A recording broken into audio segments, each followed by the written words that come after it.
She died like 6 months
There should be.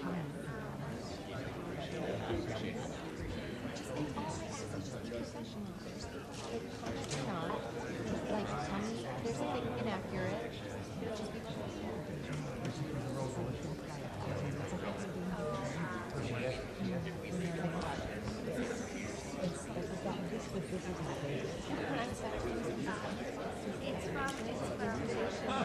It's not going to change my story, but it's going to make my life a little more miserable. Which story are you talking about? I did a story the day of his launch. I reached out to all the accusers. Running toward it was a boy. He's a predator. Right. They put me on a call with 3 o'clock for 8 hours. I just really have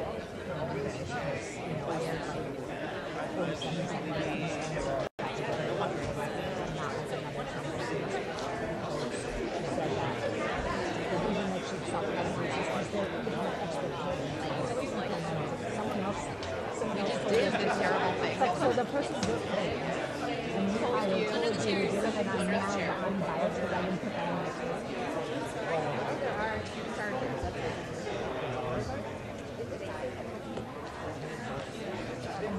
I'm Emma, by the way. Ben. Hi. Jacobs. Long 5 years. You're gossiping it out.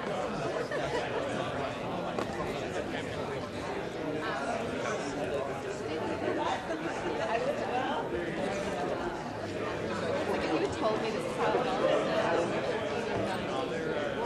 And they was beauty. Oh, I would have.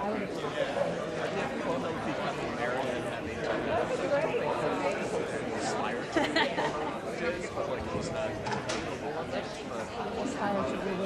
To torture. Oh, Yeah. to torture. I've heard she's things, but for her, it's like you kind of check us. Like Cuomo was instinctive. Like Cuomo, Just instilled fear, like it's like natural.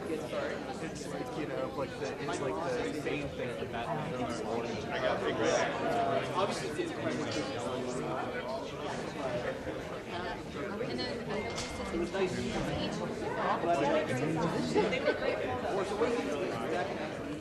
And then I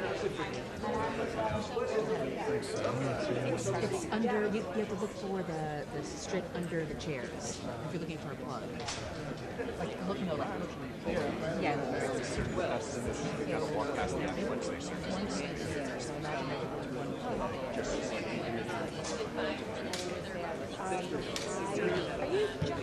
Yes. nice to meet you.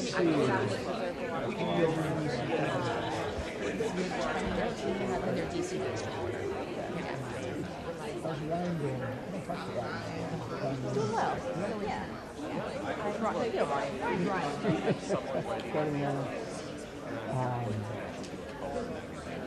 We had one of our producers here with the CTI. Just by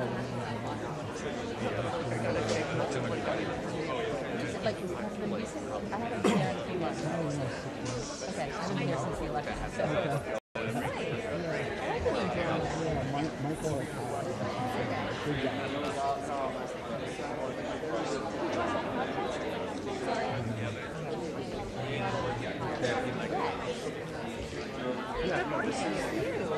I'm trying to figure out where I'm going to sit. Hang on. Right here. You can go in Mayor Johnston. Maybe.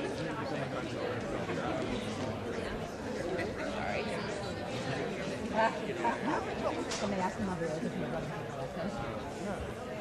What do you tell this?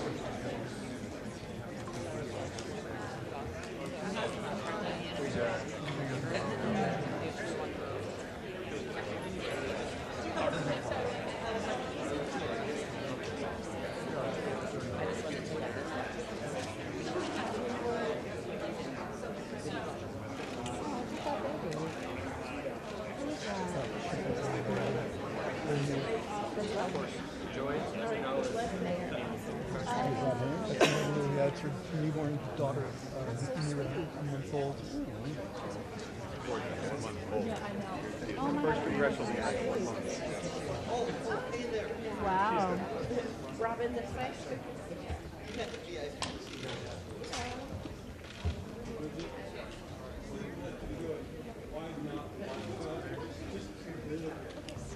Mayor Wu.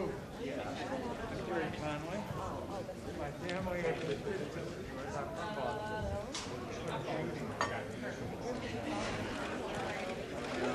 Oh, I know. Sometimes you come with her. Yeah. Well, No, go ahead. You mind? Aw, that baby's so cute. That big bow. Oh my god. here or when you. Oh, 1 month. Jerry, yeah. Well, we like that. What? Holy shit. What? Sylvester Turner died last night at the State of the Union. Who's Sylvester Turner? Newly elected member of Congress. Dallas. Oh, wow. Really? The baby.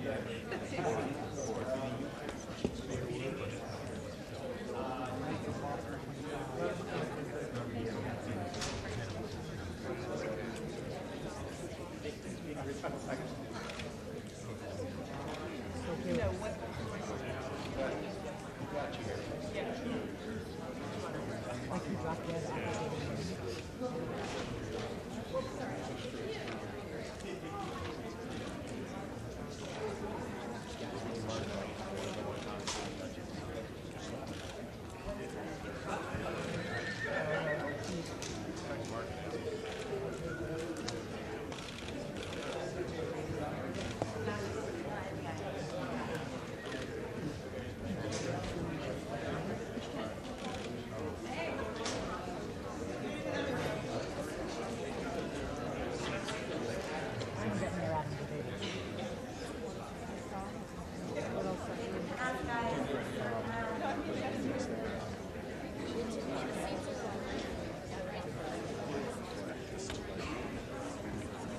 All the cameras as well.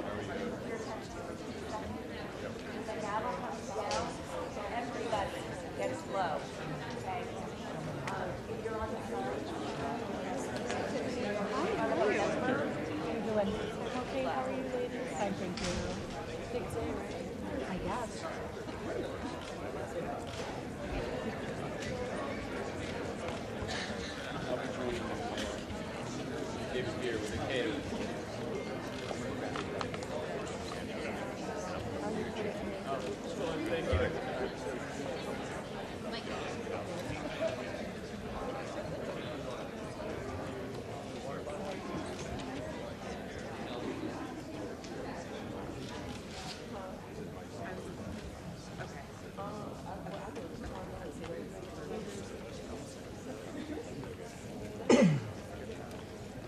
going to reference instead.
I don't know who these people are.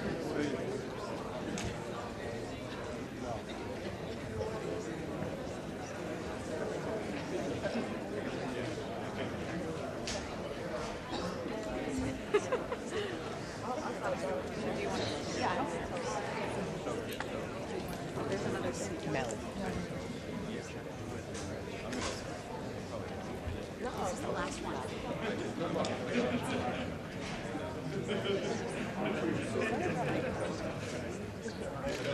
She likes to be rocked around, so I'll probably be doing some laps in the building here. I'll stay in touch over.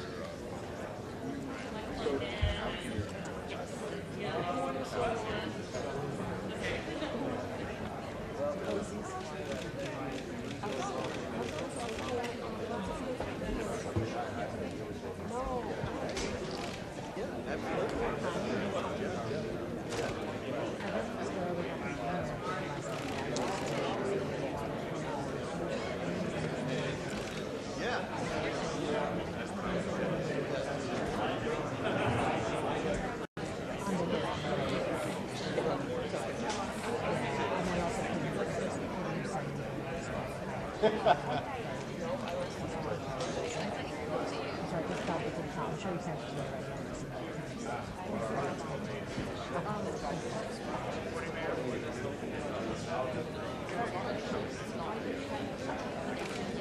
Wow.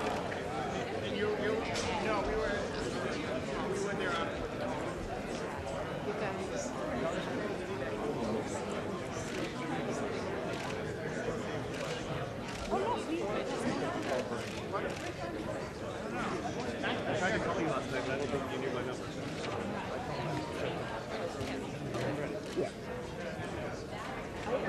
Is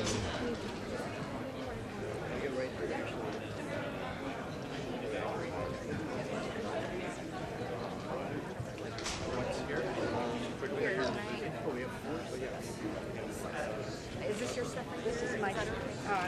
That's See you again, Mayor. Oh. How are you? Great to see you. You want me to sit at the end? Yeah.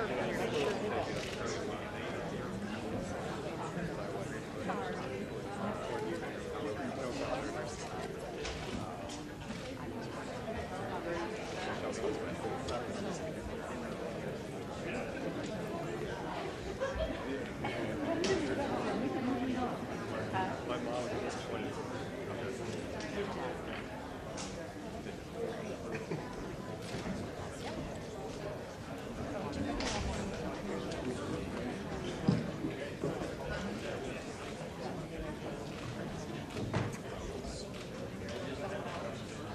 Yeah. My mom is a better parishioner than I am. Yeah.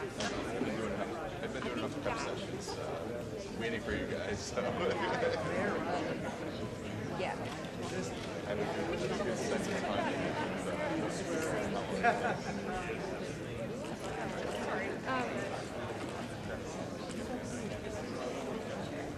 Hey guys, if you're not crushing it, you gotta. Me too. I don't forget what they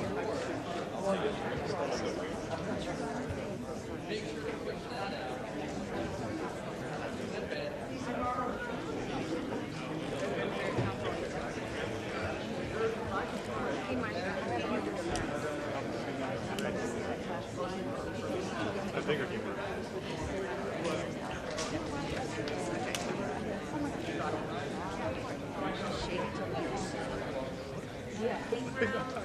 Congratulations. That's what I was thinking. Oh, wait, these two, Johnston. And so that's, oh, we only have Johnston.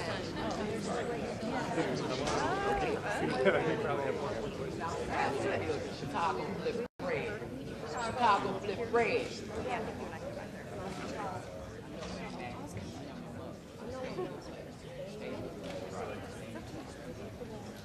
Okay, wait, I just put this post on.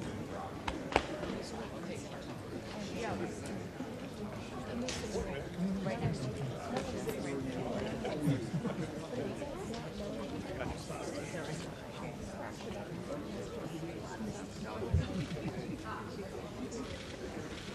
Oh, sorry, yes.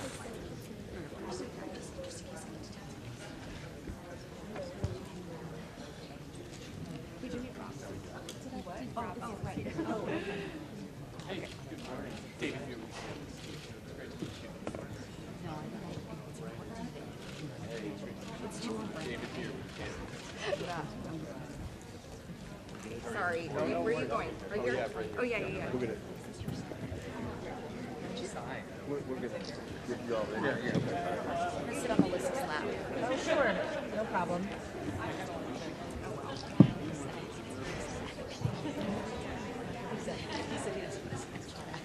The hearing on the Committee of Oversight and Government Reform will come to order. Want to welcome everyone here today. Without objection, the chair may declare a recess at any time. I now recognize myself for the purpose of delivering an opening statement. Good morning and welcome to today's full committee hearing on sanctuary cities with the mayors of 4 American cities: Boston, New York, Chicago, and Denver. Over the past 4 years, the Biden administration created the worst border crisis in American history. The Democrats said that President Biden did not have the power or the money to stop the flow of illegal aliens at the southwest border. Turns out, the only thing President Biden did not have was the willpower. In a few short weeks, President Trump has proved what we all know to be true. The Biden administration could have stopped the crisis at any moment if only they had the courage to enforce the law. Since President Trump assumed office, illegal entries at the southwest border have plummeted, a 94% drop in 1 month, 94%. Under President Trump, the world knows that there are consequences for unlawful entry into the United States.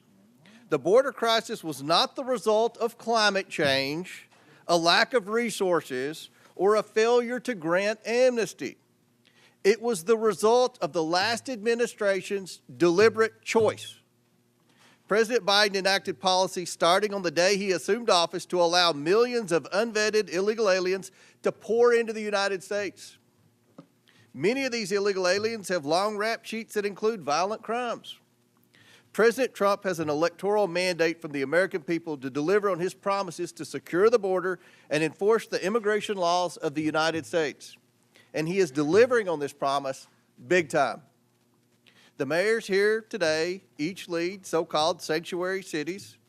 And let's be clear, these policies only create sanctuary for criminals.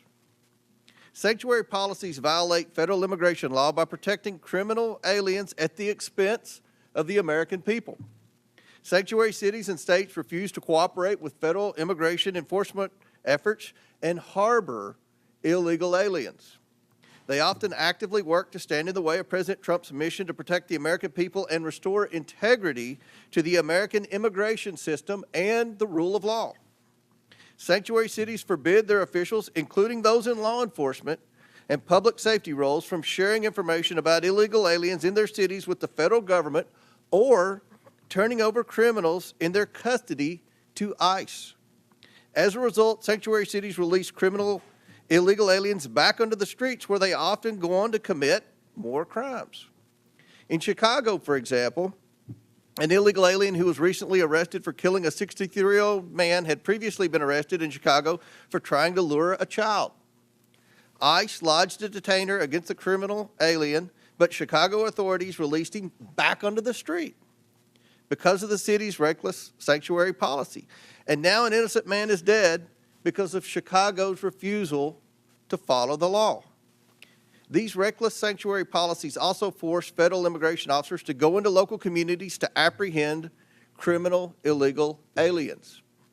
If sanctuary cities were to simply communicate and work with federal immigration authorities, then federal agents could arrest criminal illegal aliens in a secure environment like a state or local jail. Instead, they have to risk their own safety and public safety by having to go into uncertain, dangerous circumstances just to make arrests. Sanctuary cities make us all less safe and are a public safety nightmare. That is why I launched an investigation into sanctuary cities and why these mayors are here today. We cannot let pro-criminal, alien policies and obstructionist sanctuary cities continue to endanger American communities and the safety of federal immigration enforcement officers. Today, Mayors Wu, Johnston, and Adams will be publicly accountable for their failure to follow the law and protect the American people. President Trump and his administration are taking action against sanctuary cities, and Congress must follow, not by allowing a single penny of federal funding to go to cities and states that prioritize criminal aliens over the American people. I now yield to Ranking Member Conley for his opening statement. Thank you, Mr. Chairman. Every member here today, Democrats and Republicans alike, agrees that violent criminals don't belong in our communities. We all want our cities to be safe and have zero tolerance for violent crime, irrespective of the status of the perpetrator. Where we disagree is that my Republican colleagues prefer a selective application of the law to shield the President of the United States from accountability and this administration from the rule of law itself. In America, we uphold the rule of law, independent from partisan politics, without fear or favor.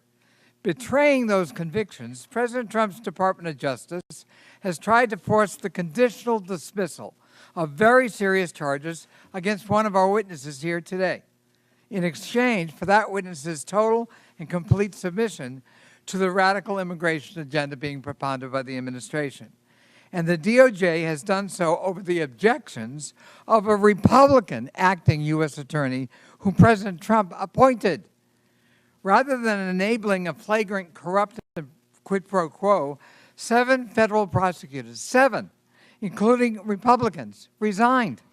One of them, a former clerk to Chief Justice John Roberts of the Supreme Court, said that anyone in his position, quote, would know that our laws and traditions do not allow using the prosecutorial power to influence other citizens, much less elected officials, in this way. History is calling on us now to stand up for those laws and traditions. Doing so also demands an affirmation of state and local sovereignty in determining the most effective ways to keep residents safe in compliance with federal law. To deny this sovereignty is an assault on the independence of every American city across the country. Today, Republicans have hauled before us the mayors of 4 major American cities to frame them as lawless because those cities have some limits on how intrusively and aggressively their own officials can conduct federal immigration operations and responsibilities. Let's be clear.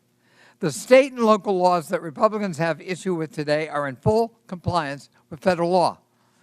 They do not obstruct ICE from carrying out its duties, and they are backed by evidence demonstrating that they keep people safe and safer in counties with laws that do not honor extrajudicial civil detainers and had significantly lower levels of violent crime than counties that have them. Mayors, police chiefs, sheriffs, and local leaders have made clear that the way to combat violent crime is allowing local police to do their local job of ensuring public safety in their own communities as they account for it. Commandeering them to spend limited time and resources as federal agents is a non-starter and can contribute to crime and non-cooperation in immigrant communities throughout the country.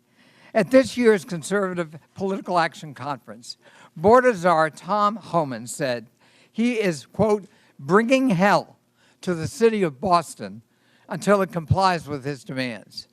I don't know what that means. Boston is my hometown, and I'm glad to welcome our mayor, Mayor Wu, and her 1-month-old baby here today.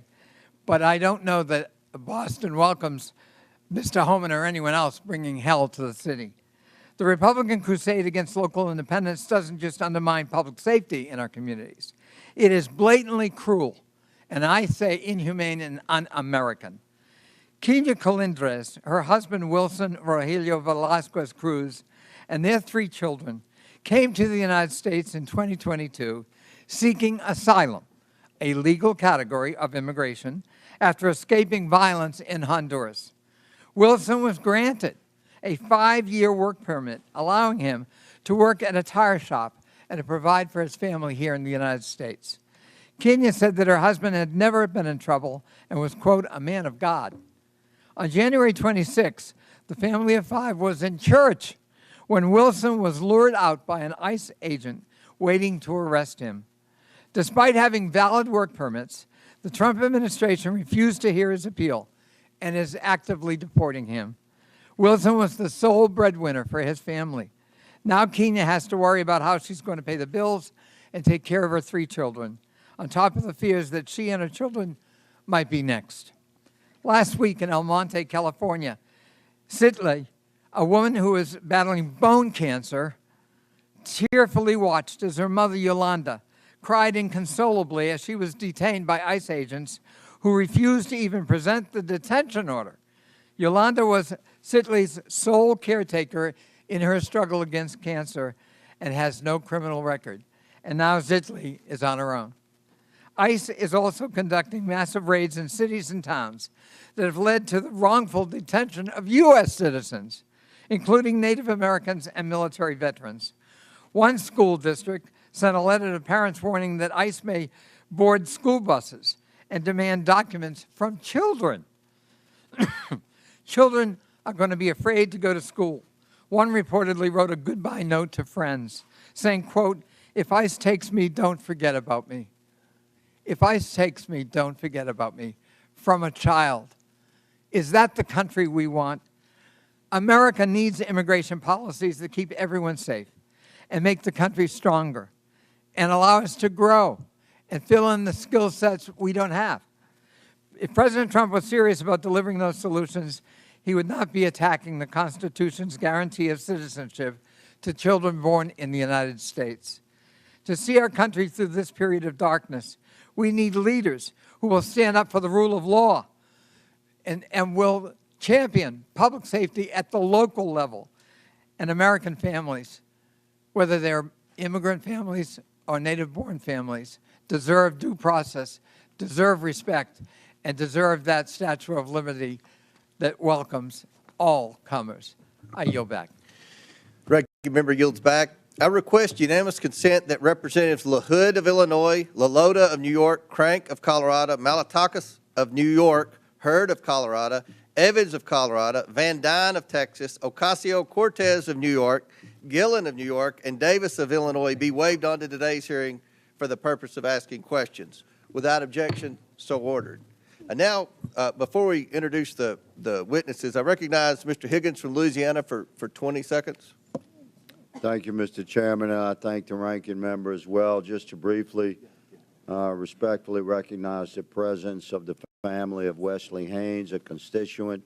I'll speak to his case in my time, Mr. Chairman, but his parents, Patrick and Kathy, his wife, Olivia, his little brother, Brady, are present today, and they have a hard exit soon. Their 4-month-old daughter, Anne Marie, is waiting at home for Olivia to care for. And I just respectfully acknowledge their presence, Mr. Chairman and Mr. Ranking Member. We will discuss the details of their case. They tragically lost Wesley Haynes last year. Thank you, Mr. Chairman, for allowing me to recognize this beautiful American family. Thank you, Mr. Higgins. I'm very pleased today to welcome our outstanding witness panel, the mayors of 4 major American cities. First, we have Mayor Eric Adams, who's the outstanding mayor of New York City. He was sworn into office on January 1st, 2022. We have Mayor Mike Johnston, who's the mayor of the city and county of Denver. He was sworn into office on July 17th, 2023. I now recognize Representative Krista Morte from Illinois for 1 minute to introduce our next witness. Mr. Chair, I'm pleased to introduce Brandon Johnson, mayor of the greatest city in the world, namely Chicago, a city that was built by generations of immigrants, people like my parents and myself. Mayor Johnson was raised in Elgin, Illinois, which I'm proud to represent in Congress. The mayor was one of 10 children born to Andrew and Wilma Jean Johnson. His parents inspired him to become a teacher in the Chicago public schools and then later to run for office. Mayor Johnson won his first race for Cook County Commissioner in 2018 and later became mayor of Chicago in 2023. Mayor Johnson has dedicated his life to public service, and I'm pleased to welcome my fellow Illinoisan to the United States House of Representatives and to the Oversight Committee. Welcome, Mayor. I now recognize Representative Presley from Massachusetts for 1 minute to introduce our next witness. Thank you, Mr. Chair. I'm proud to introduce Mayor Michelle Wu, a dedicated leader committed to making Boston a welcoming home for everyone, and the first woman and person of color to be elected mayor of the city of Boston. For over a decade, I've had the privilege of working alongside Mayor Wu and witnessing her dedication to public service firsthand. She leads with compassion, she is innovative and inclusive. Under her leadership, Boston has become the safest major city in America, a city that is welcoming to families from all walks of life. Just weeks ago, she welcomed her newest family member, baby Mira, who is with us today, a beautiful reminder of the future she's working to build. Madam Mayor, I am grateful for your partnership, friendship, and leadership. Thank you for being here. Gentlelady yields back. And finally, we're also joined by Mr. David Beer, who is the Director of Immigration Studies at the Cato Institute. Mr. Beer is the minority witness here today. I want to thank you all again for joining us, and I look forward to our discussion this afternoon. Pursuant to Committee Rule 9G, the witnesses will please stand and raise their right hand. Do you solemnly swear or affirm that the testimony you are about to give is the truth, the whole truth, and nothing but the truth, so help you God? Let the record show that the witnesses answered in the affirmative. Thank you all. You may take a seat. We, again, appreciate you being here today and look forward to your testimony. Now, let me remind the witnesses that we have read your written statement, and they will appear in full in the hearing record. Please limit your oral statement to 5 minutes, and we're going to limit our questions to 5 minutes, and that's going to be enforced today, and that's for both sides, As a reminder, please press the button on the microphone in front of you so that it is on and the members can hear you. When you begin to speak, the light in front of you will turn green. After 4 minutes, the light will turn yellow. When the red light comes on, your 5 minutes have expired, and we would ask that you please wrap up. I now recognize Mayor Adams for his opening statement. Good morning, Chairman Okoma, Ranking Member Connolly, and members of the committee. As mayor of New York City and a former police officer for 22 years, keeping New Yorkers safe is my top priority, and it has been our administration's North Star. When I entered this role, my job was to help our city recover from the negative effects of COVID. Most importantly, to bring down crime.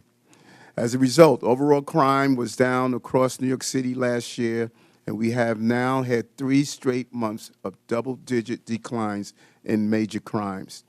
I'm here today to testify on how New York City can continue to reduce crime, even as a sanctuary city. To be clear, a sanctuary city classification does not mean our city will ever be a safe haven for violent criminals. It also does not give New York City the authority to violate federal immigration laws. To the contrary, New York City will always comply with city, state, and federal laws as it does now. Law-abiding immigrants in New York have an important role. Immigrant New Yorkers, including those who are undocumented, pay billions of dollars in taxes and contribute billions more in spending power to our economy. Immigrants also play a vital role in the functioning of the city. This was on full display during the COVID-19 pandemic. The various immigrant residents of our city worked to keep the city moving, while many other New Yorkers were able to shelter in place and work remotely. Hospitals, the food industry, and many other businesses were able to function because of the commitment of our immigrant population. As mayor, I do not control who enters or remains in our country, but I do have to manage the population that is within our city.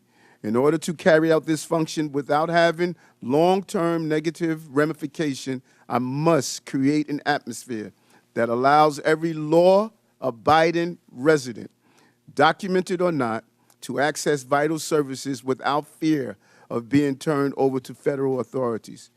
I cannot have a city where parents are afraid to send their children to school or where children are sleeping on the streets, creating the potential for child exploitation and sex trafficking.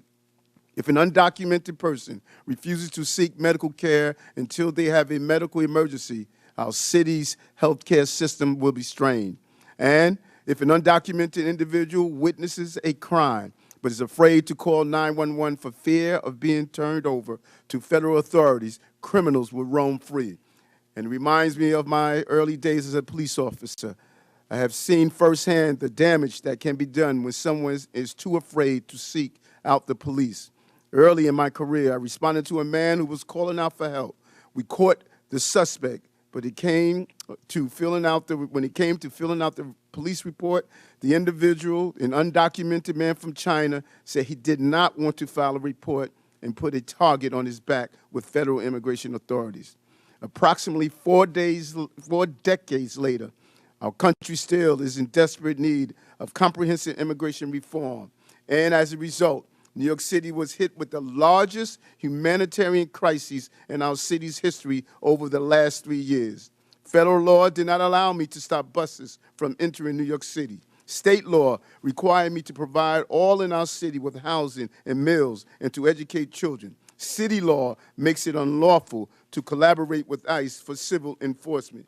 We complied with all of these legal requirements and still manage the humanitarian crisis with the care and compassion, while at the same time bringing down crime, recovering our economy, and preventing any child from being forced to sleep on the streets. Comprehensive immigration reform is long overdue. While the solution is not within my control as a mayor, I am committed to working with federal officials to go after violent gangs and those who harm residents of our city. This is why we have over 330 NYPD officers assigned to different federal joint task forces, over 70 of which are assigned to task forces with Homeland Security investigation, the criminal investigation arm of ICE.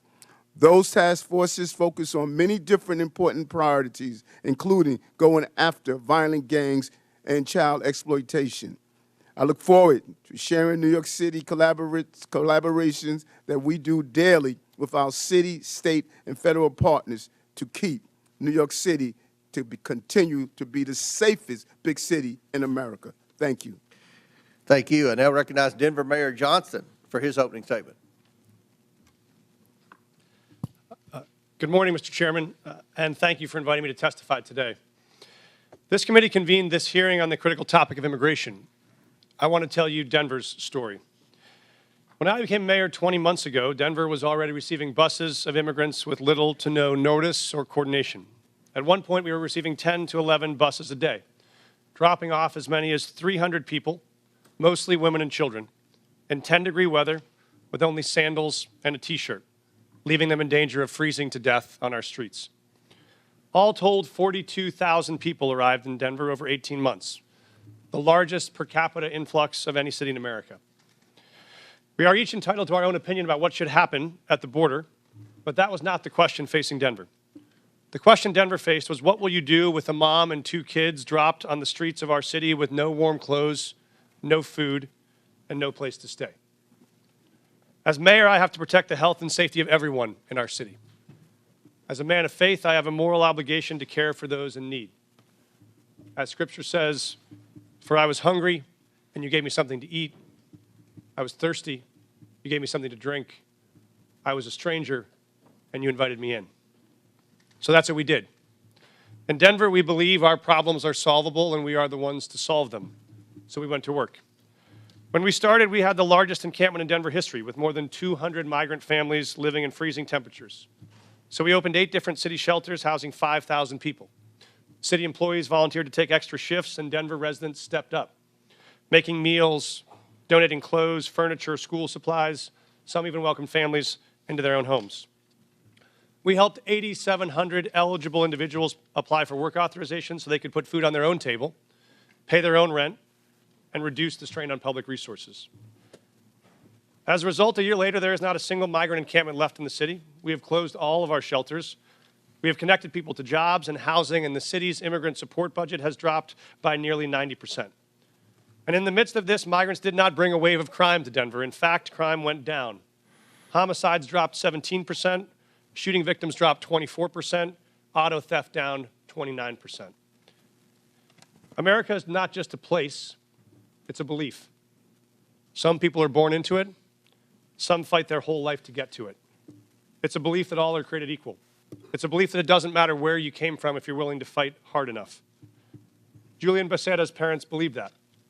So they brought him to this country from Mexico when he was 10. They taught him respect, and they taught him to love and serve his community. As an adult, he decided the most honorable way to serve his community was in uniform. So he enlisted in the Air Force. Then he served as a sheriff, then finally as a police officer, where he served with distinction until one day he was pursuing a criminal on a dangerous bridge and fell to his death. In the midst of the immigration crisis, I attended the Fallen Officers Memorial as I watched officers hand Officer Becerra's 10-year-old daughter a folded American flag. I watched her cry as she wrapped her little arms around that flag and holded it tight the way she wished she could hold her dad, but never will again. For the rest of her life, she will cherish that flag, that American flag, because it is the country that her dad loved, it is the country he chose, it is the country he served, it is the country he gave his life for. So if we want to tell the story of what impact immigrants have in America, we must tell the full story. That story must acknowledge that this country is lucky to have people like Julian Becerra, who love this country enough to risk their lives to keep us safe, to keep all of us safe. When buses started showing up filled with migrants, some in my city were afraid, just like I'm sure some of your constituents are afraid. They were afraid about crime and homelessness and worried about what these new people might take away from them. I understand that fear. And the truth is, people who are new to this country do good and bad just like all of us. But there's another truth. When those buses kept on coming, Denver made a choice as a city, not to hate each other, but to help each other. not to turn on each other, but to turn to each other and see if together we could solve a problem that felt bigger than any one of us. And that's what we did. It wasn't perfect, and it required sacrifice from all of us. But in the end, Denver came out stronger and closer than we were before. Because Americans expect us to do more than point fingers. They expect us to solve problems. So if Denver can find a way to put aside our ideological differences long enough to manage a crisis we didn't choose or create, it seems only fair to ask that the body that is actually charged with solving this national problem, this Congress, can finally commit to do the same. Thank you, Mr. Chairman. Thank you. I now recognize Chicago Mayor Johnston. Thank you. Thank you, Chairman Comer. Thank you to the ranking member Connolly and to the members of this committee. I have the great privilege and honor of serving as mayor of the city of Chicago, the third largest city in the nation. Established by a black Haitian man and a Potawatomi woman, Chicago is and always has been a proud city of immigrants. Generations of new arrivals, including the descendants of the enslaved during the Great Migration, created a vibrant city where 1 in 5 residents is foreign-born. Each day I wake up to serve every one of Chicago's 77 unique neighborhoods and those who live in our great city. As mayor of Chicago, nothing is more important to me than the safety and well-being of all residents. And since I was elected, my administration has been laser-focused on creating and implementing public safety initiatives that protect all Chicagoans. We launched the People's Plan for Community Safety, which builds trust between communities and law enforcement by prioritizing transparency and violence intervention.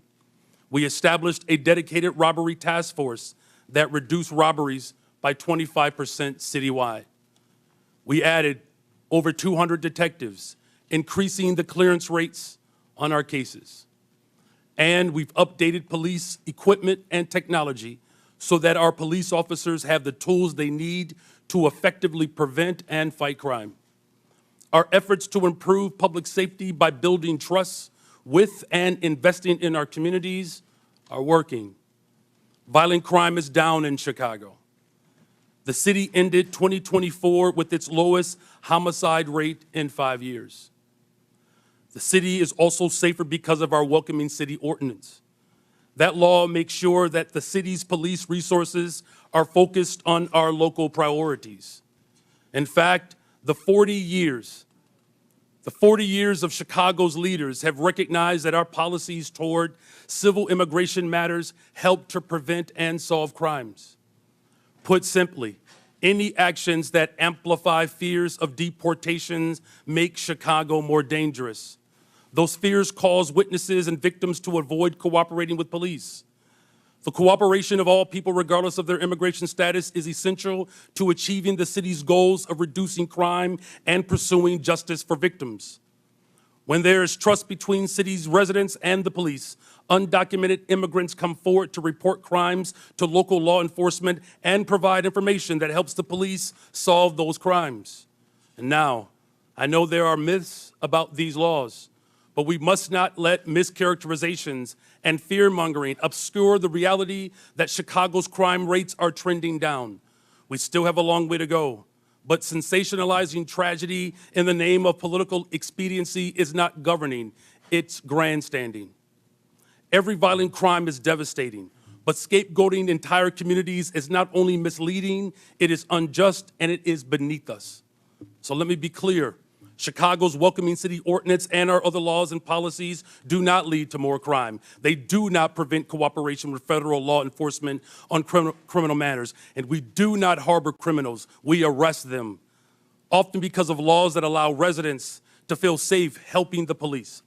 As mayor, I'm building a Chicago that embodies the dream of my father had when he came from Salis, Mississippi during the Second Migration, a Chicago that invests in housing, healthcare, jobs, and education. And that's why we've increased safe and stable housing by adding almost 4,000 more units, expanded access to health care by opening 3 mental health centers, and focused on getting our young people well-paying jobs, with summer jobs increasing by 45% since I've taken office. Our local partnerships have built a solid foundation, a better, stronger, and a much safer Chicago. We need this body's support for these efforts. We are ready to partner with you on the measures we know promote trust and create sustainable public safety. And to the people of Chicago and all hardworking people across this great nation, these values are our North Star, the drinking gourd we follow to a better future. We will not live in fear. It is not our portion. We will not go back. I do look forward to answering the questions of this committee. Thank you. Thank you. I now recognize Boston Mayor Wu for her opening statement. Thank you.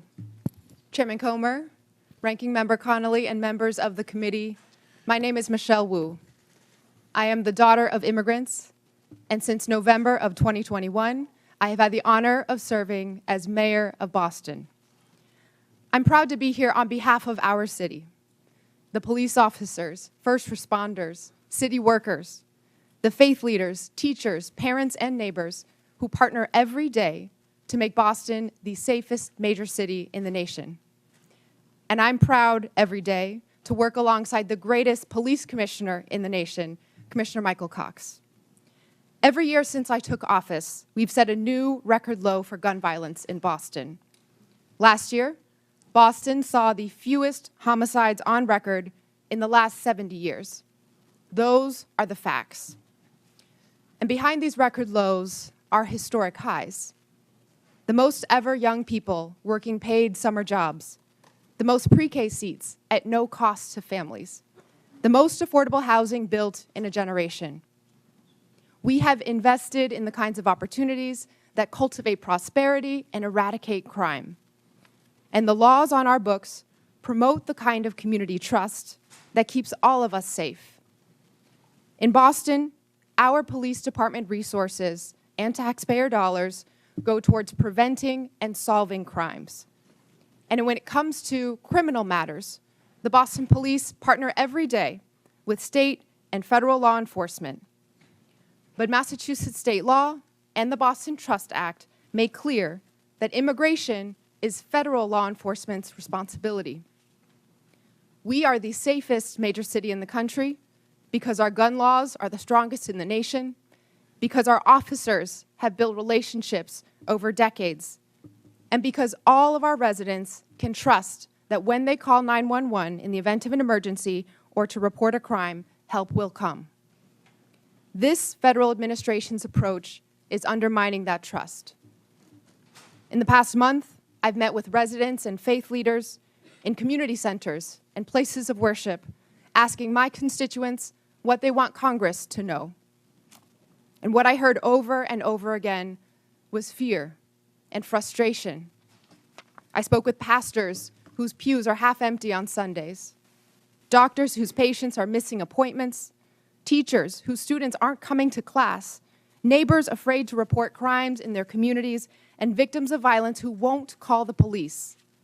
This federal administration is making hardworking, tax-paying, God-fearing residents afraid to live their lives.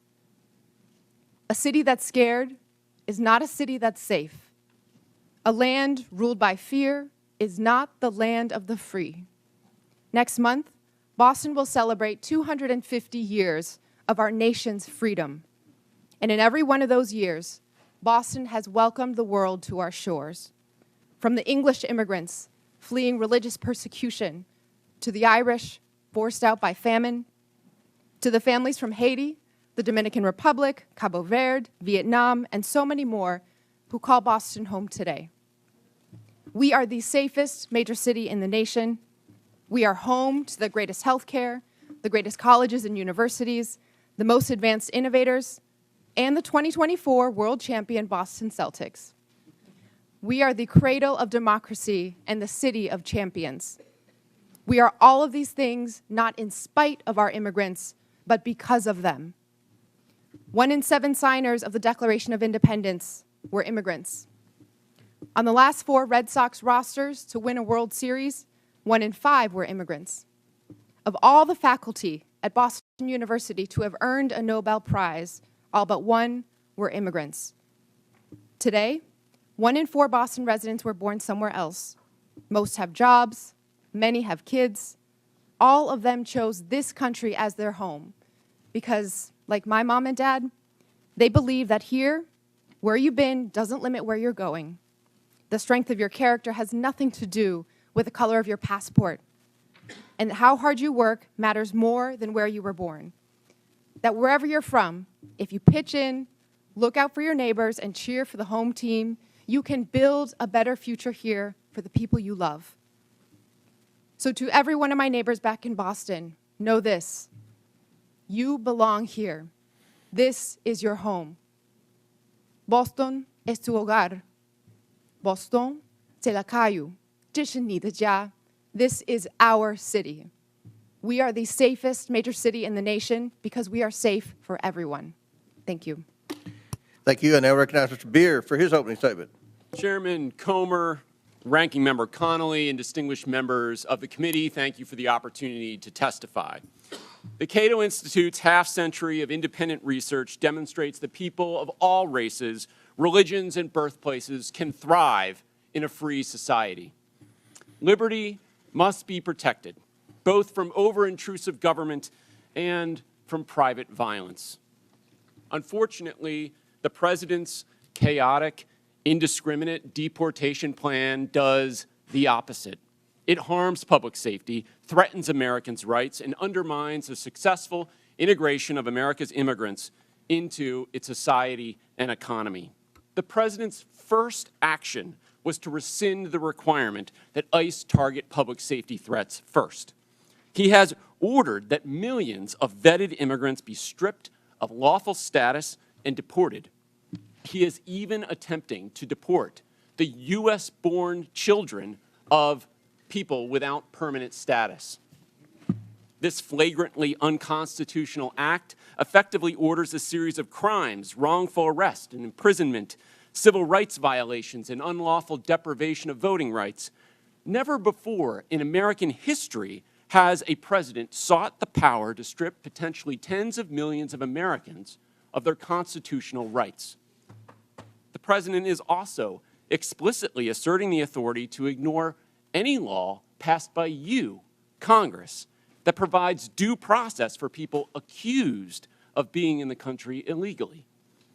The administration has repeatedly misled you and the public about who it is targeting, stating it would focus on public safety threats, that only the worst of the worst would be sent to Guantanamo Bay, and that every person it had arrested had a criminal record. We now know that most ICE arrests since the inauguration have been of people without a criminal record.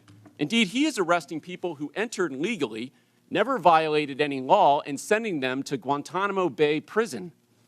It is no surprise in this lawless environment that many people and many cities simply do not trust the federal government on immigration. That is a problem. But under our Constitution, states determine their policies. Congress cannot force them. It must reestablish trust. Unfortunately, some members of Congress want to force an indiscriminate policy of mass deportation on the entire country with no public safety focus. If Congress wants more cooperation, it should address the concerns of these cities. What Congress should do is reestablish trust. Indiscriminate mass deportation agenda is a far greater threat to public safety than any city policy. A mountain of empirical research shows that reasonable restrictions on ICE cooperation do not increase crime rates, and that immigrants lower crime rates. Immigrants, including illegal immigrants, commit crimes serious enough for them to be incarcerated at half the rate of U.S.-born Americans. Data from Texas shows that illegal immigrants are 36% less likely to commit and be convicted of murder. At least before this current mass deportation effort, immigrants were more likely to report crimes than U.S.-born Americans. Don't jeopardize that. Mass deportation is diverting law enforcement resources away from obtaining justice for victims.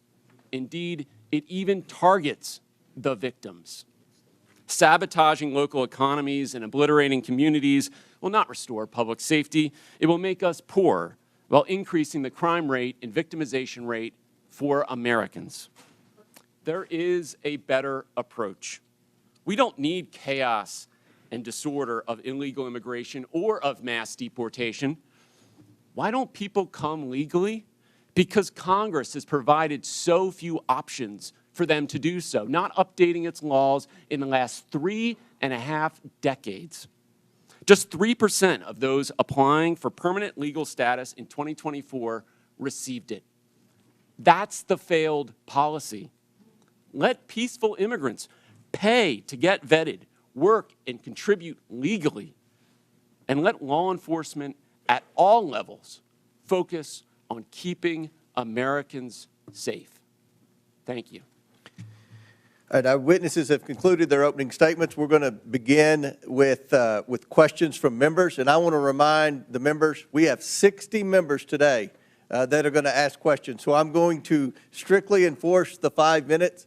I'll hit the gavel if anyone's still talking, and we'll allow the witnesses to answer the question. But let's please be mindful. We have a lot of questioners today for this very important hearing, and again, we thank the witnesses. I'll recognize myself to begin questions for 5 minutes, and I have limited time, so I want to start with a simple yes or no question, and I'm going to hold you all to that because after the first question, then we'll allow for a little more time. But Mayor Johnston, in 2017, Denver prohibited city officials, including corrections officers, from assisting and cooperating with any investigation, detention, or arrest procedures related to federal immigration laws. The city also stated that federal immigration authorities shall not be granted access or allowed to use the secure areas of any city or county jail.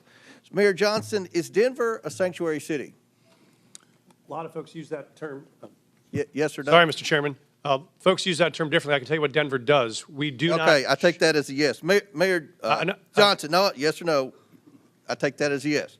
Mayor Johnson, on March 10th, 2023, you posted on X that Chicago must lead and live by the promise to be a sanctuary city.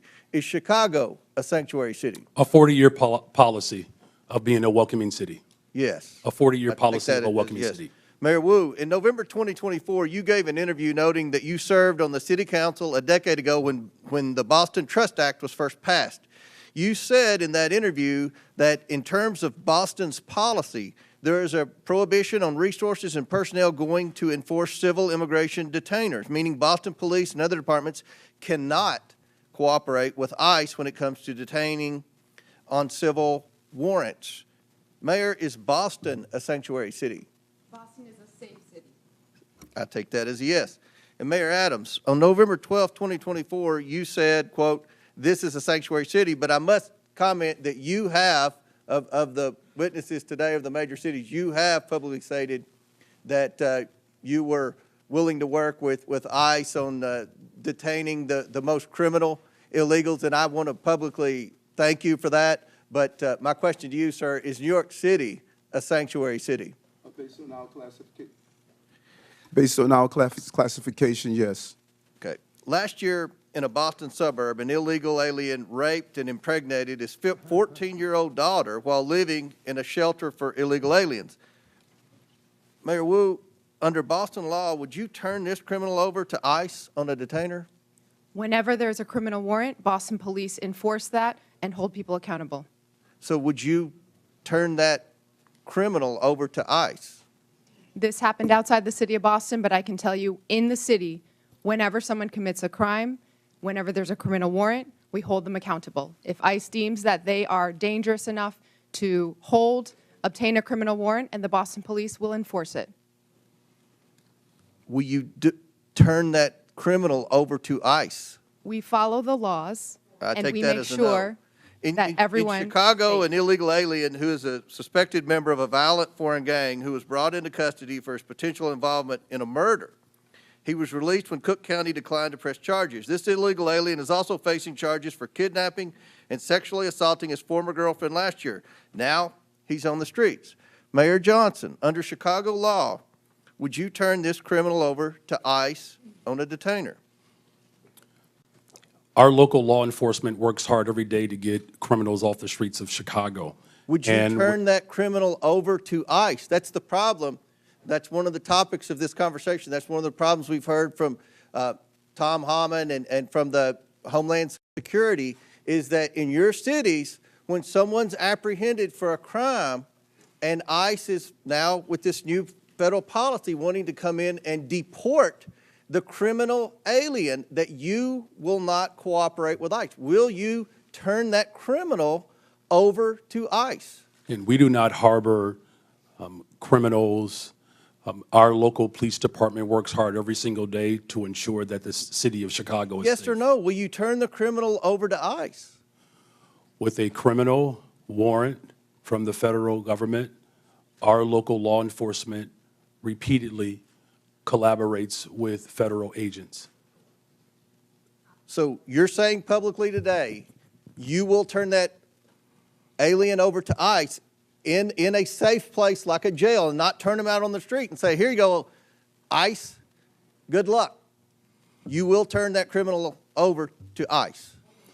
With a criminal warrant, as we have done for 40 years. Should that criminal be turned over to ICE? With a Mayor? criminal warrant, they are subject to the federal laws, and that includes deportation.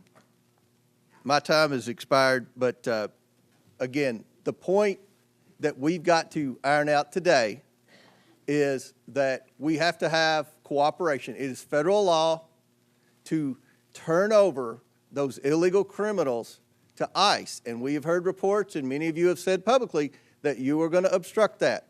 That is against the law, and we're going to hear more about that today. Now I recognize the ranking member, Conley, for his 5 minutes. Thank you. Mayor Wu, I quoted Tom Homan, the so-called border czar, saying that he wanted to bring hell. He was bringing hell to the city of Boston. What did you understand him to mean by that? Let's talk about Tom Homan. Shame on him for lying about my city, for having the nerve to insult our police commissioner who has overseen the safest Boston's been in anyone's lifetime. Bring him here under oath, and let's ask him some questions. I am here to make sure that the city of Boston is safe. Others may want to bring hell. We are here to bring peace to cities everywhere. Mayor Johnston of Denver, what would your reaction be if Tom Homan wants to bring hell to your city, Denver? We think that we have folks in Denver who are working hard, playing by the rules, paying taxes. There is no one that is seeking hell to come to Denver. What people are looking for is opportunity and hope. And for the record, he can do whatever he wants to do, I guess. But the fact of the matter is you absorbed on a per capita basis the largest immigration a year or two ago, and you indicated that your crime rate actually fell. It didn't increase. Is that correct? That is correct. Crime is down in Denver. We have homicides down 17%. Violent shootings are down 24%. And in Auto Boston, down. I'm sorry, I've got limited time. Mayor Wu, same thing in Boston. The Boston crime rate has been falling, correct? We had 24 too many, but that represented a tremendous reduction, one of the biggest drops anywhere in the country. Thank you. So the correlation between immigration and crime is false, as you point out, Mr. Beer. Perhaps you can elaborate that. I find it ironic that you characterized correctly, in my view, President Trump and Tom Homan's approach to immigration as lawless when they're invoking law and order and crime as the rationale for their lawlessness. Could you expand on the lawlessness and the irony of the fact that, as you point out in your testimony, the crime rate among immigrants is half that of the native population? That's right. I have a table in my written testimony that you can look at. Top 20 cities for immigration court filings over the last 4 years. 19 of those cities saw a decline in their homicide rate. If you look at all of the major cities, there is a negative correlation between increasing numbers of immigrants and the homicide rate. So that means more immigrants, lower homicide rates. That holds true across the United States. So I think the correlation that's trying to be made is more immigrants, more illegal immigrants, more chaos, more crime. that does not hold. What we do see under this administration is an increasing willingness to ignore the laws. He has, as I mentioned, signed an executive order that says he can ignore due process rights for people who are accused of being in the country illegally. This is an incredibly dangerous assertion of authority and should be investigated by Congress. And is it a reasonable proposition for a local leader? I know I was chairman of my county, which is like being mayor of a large county, and you know, we focused on local law enforcement. You know, we tried to help the feds when we could. We were cooperative where we could be, but our job was local law enforcement. And there is a clash when ICE behaves this way, and I described some horrible incidents. It instills fear in the immigrant community, and it fosters non-cooperation rather than cooperation, which is the mandate of each of these leaders, is it not? Absolutely. We want cooperation. Many of these cities are the reason why immigrants are more likely to cooperate and report crimes to the police than the U.S.-born population is. So there are good reasons to limit this mass deportation of people in their communities. I would just argue that the premise of this hearing is false. We have local law enforcement cooperating with the local political leadership, and it's working. It's bringing down crime rates. And the proposition that immigrants cause crime is false, in fact, patently false, as your testimony, I think, would demonstrate, Mr. Beer. And the idea that these are sanctuary cities that need to be punished is simply a war on urban America. And I'm proud of the mayors who are in front of us here today, and I thank them for their testimony, and I thank them for their service to their local communities. I relate to it, and I think it's a noble calling. I yield back. Gentleman yields back. Chair recognizes Ms. Boebert from Colorado. Thank you, Mr. Chairman. Mayor Mike Johnston, I hope we can start off on a level field of agreement here. So in your testimony, you said that locals were asking Denver, what will you do? When they saw 10 to 11 buses coming in a day and 42,000 illegal aliens entering their city. Denver, what will you do? And in a Fox 31 interview in January, you blamed state law for not allowing the city of Denver to coordinate with ICE, resulting in Denver being a sanctuary city, saying, quote, the whole state is bound by our state law in this, which is pretty consistent in some of these practices, like everywhere in the state. We don't honor ICE detainers, end quote. I've demanded Governor Jared Polis and the Colorado State Legislature to repeal them. Douglas County has led on a lawsuit to get those laws repealed. So, Mr. Mayor, would you join me today in calling and demanding that these sanctuary policies, these Colorado state laws, be repealed? Thank you, Congresswoman. Yes or no, Mr. Mayor? Pardon? Yes or no? Will you join me? I do not believe the detainer law needs to be changed. I can tell you what Denver does right now. Okay, so you don't want them to coordinate with ICE, but yet you're blaming the state of Colorado for those policies. It's a statewide law. It's not a Denver law. And you're blaming the state of Colorado for the law, yet you will not call for that law to be repealed. Correct? Yes or no? We do coordinate with ICE presently. I'm happy to tell you what we do on that. So we've honored detainer requests more than 1,226 times over the last What about years. What about before a warrant? There are many issues before a warrant. So if what happens is if ICE has sends us a detainer request, well, you have local law enforcement officers, Mr. Mayor, who are unable to coordinate with ICE to even get the initial warrant. They aren't allowed to tell them that they are illegal aliens. So unfortunately, you won't join me in asking for this law, demanding that this law be repealed. So let's keep going. In 2017, Denver passed an ordinance that ensured any city employee who spoke with federal immigration authorities would be fired, among other policies that have led to local and national media outlets to call Denver a sanctuary city. So now let me ask you, would a city employee be fired for communicating with anyone from the EPA? Right now, Congresswoman, our policy is we don't ask people's status. Would any city employee be fired for communicating and coordinating, talking with an agent from the EPA, a federal employee? Not to my knowledge, Congresswoman. What about Health and Human Services? Would they get fired for talking with someone from Health and Human Services? And not to my knowledge, Congresswoman. So they would only be fired for talking to federal law enforcement officers. No, that's incorrect, Congresswoman. This is an ordinance city employees do, Denver in fact, passed in 2017, Mr. Mayor. our city employees do, in fact, communicate with ICE. We do coordinate on multiple things with ICE. For instance, if there is a violent criminal warrant in the city, we No, pursue that we're warrant talking together. before the warrants, Mr. Mayor. There are issues happening before warrants are issued, and local law enforcement officers are unable to coordinate because there is no warrant. And your ordinance says that a city employee would be fired for communicating with federal law enforcement. So you've been mayor for 600 days. Have you ever called for that ordinance to be repealed? We are not unable to coordinate with ICE right now. We are in communication with ICE right now. Only if there is a warrant, but I'm talking prior to the warrant. We wouldn't have a reason to coordinate. Because you prior don't know to if they're illegal, because you are unable to coordinate until there is a warrant. So that's why this ordinance needs to be repealed. So now the 600 days, there's been no time to ask for this to be repealed. You did have a newcomer's playbook, 25 pages. You had time to put that together. And you had time to agree with the city council to authorize up to $2 million to pay Joe Biden's former lawyer, his law firm, to help cover your ass for Denver's sanctuary city policies for this hearing, correct?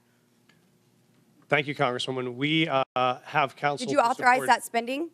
We have counsel to support this committee's investigation into any documents you may have. That is a year-long contract for the 13,000 city employees. And your budget you may is request documents from. seriously declining. Denver Magazine reported that Denver has spent $7.5 million on shipping illegal aliens to other destinations.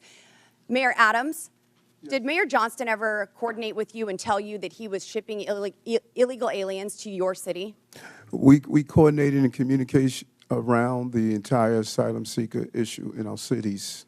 So I've heard that Denver crime went down. Well, Aurora's crime went up because you were also shipping them to Aurora. And we have documentation that I don't have time to discuss here in this hearing that proves you were shipping illegal aliens to Aurora. Their crime was increasing while you were hiding under laws that you will not demand be repealed, ordinance from your city, and then crime was going up from Tren de Aragua gangs vandalizing apartment owners. Thank you, Mr. Chairman, and I hope that we can get this We have a resolved in 5-minute Colorado. rule, Mr. Chairman. Chair, gentlelady's time's expired. Chair recognizes Ms. Norton from Washington, D.C.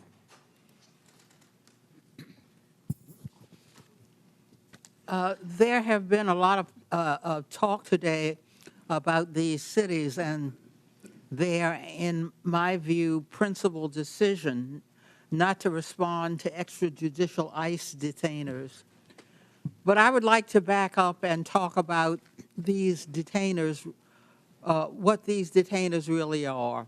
Requests from ICE to unconstitutionally hold someone without due process or probable cause. Enforcing ICE detainers is also expensive, often results in mistakenly holding U.S. citizens and undermines public safety. It diverts resources from protecting the local community to carry out the federal government's job of immigrant enforcement. Mayor Johnston, what challenges do ICE detainers represent to your law enforcement and city resources? Thank you, Congresswoman. I think that was to me, right? Sometimes That's I get correct. confused. Okay. Thank you, Congresswoman. I think it's important, I appreciate to describe what Denver currently does in terms of what coordination looks like and what it doesn't, which is if we get a detainer request, if we have someone in our custody that ICE would like to get access to, what we do is we provide them a notification of release. And so if that person will be released from our custody, we notify them of the time and the date when they will be released, so ICE, if they choose to, could pick that person up. We have done that 1,226 times over the last 7 years, and that has enabled ICE, when they choose to be able to bring someone into custody. What we do not do is hold someone beyond their release date, because there are multiple courts who have found that to be unconstitutional. If someone is serving a sentence and that sentence expires this Friday, we can't hold them another 7 days without an additional charge. And so that is what state law does, and sheriffs around the state would say it is a strain on local resources to hold them for a civil issue that is not linked to a criminal charge that we have in our city or another jurisdiction. That's why we don't honor those types of detainers. Mayor Johnston, how about for Chicago? So thank you for that question. And for Chicago, again, our top priority with the Welcoming City Ordinance is to ensure maximum safety. The type of coordination that happens between our local law enforcement and our communities is paramount to building trust and keeping our communities safe.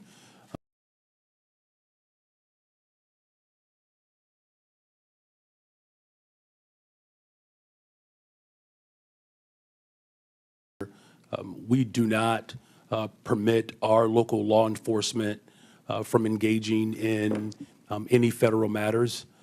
With a criminal warrant, our city and our state will cooperate with the federal government, but without a criminal warrant, our local law enforcement focuses in on local issues to keep the people of Chicago safe.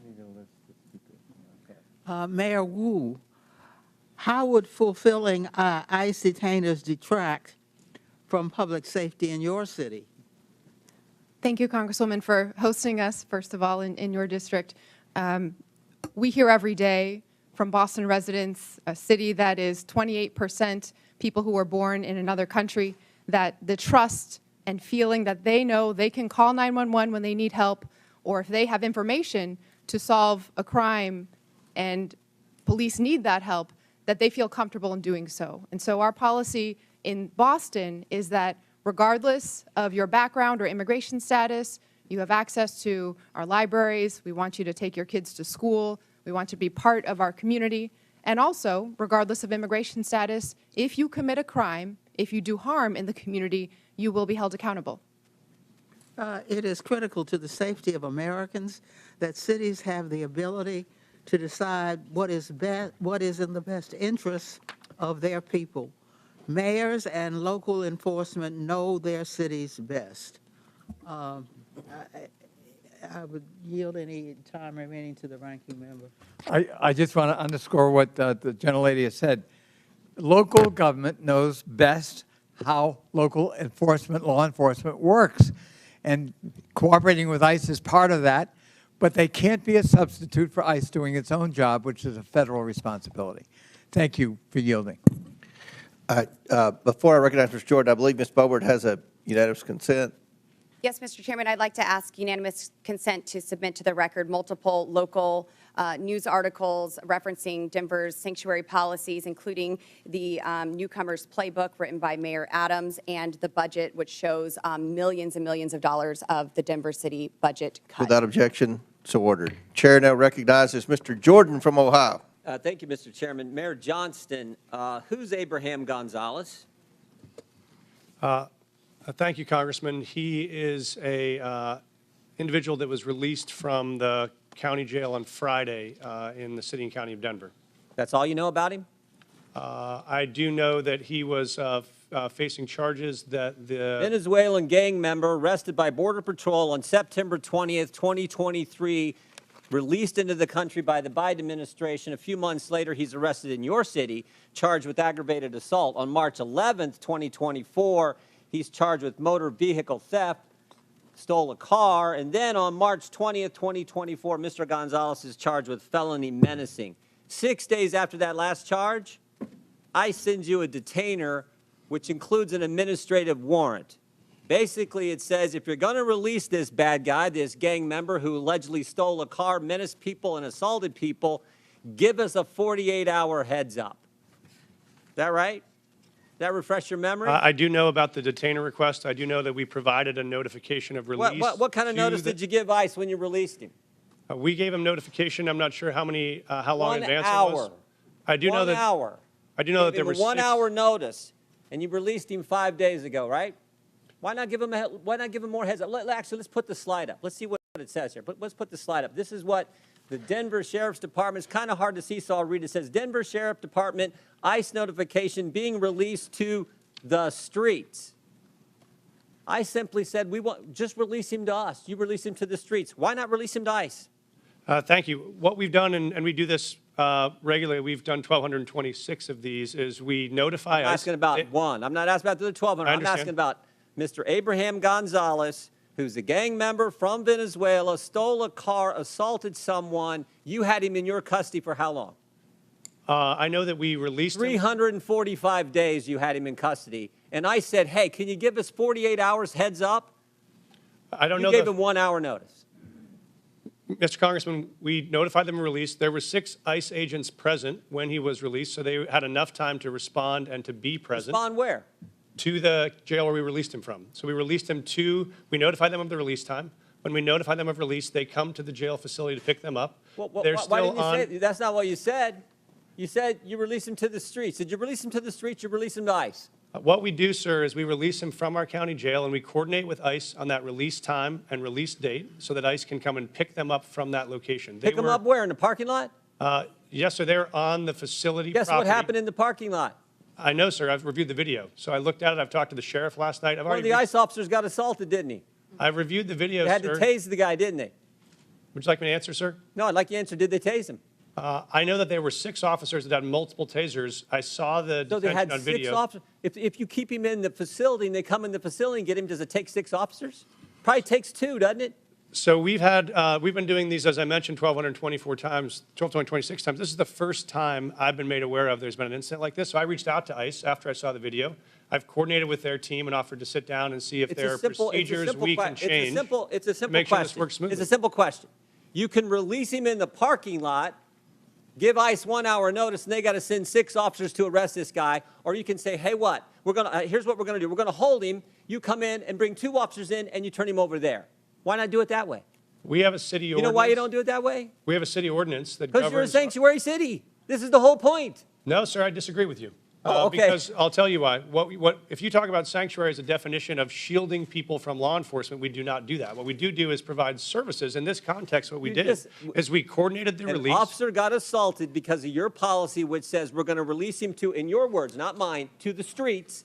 They have to arrest him in the parking lot. They bring 6 officers when they could have had 1 or 2 just come in your facility, in the jail, and take the guy there. But you won't do it that way.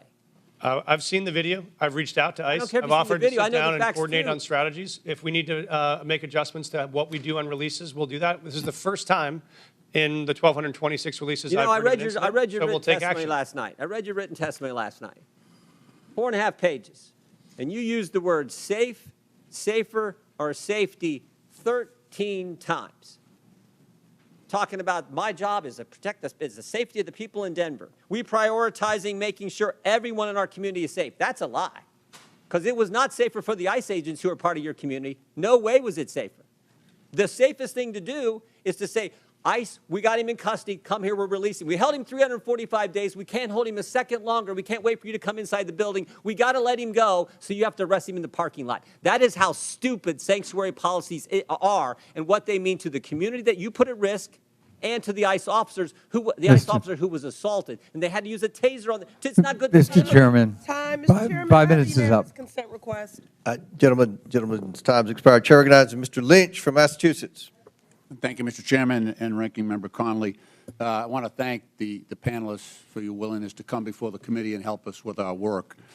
You know, I truly believe that if we had a rational and comprehensive immigration policy in this country, if we competently regulated the flow of immigration, if we knew the purpose and circumstances of each immigrant's arrival here, and if every immigrant knew what was expected of them when they arrived, I honestly and truly believe that immigration could be the greatest blessing for our country. Look at our world rivals, China and Russia. No one is trying to sneak into China, sneak into Russia. It's because of what we offer here as a nation. There is a substantive issue that's at play here.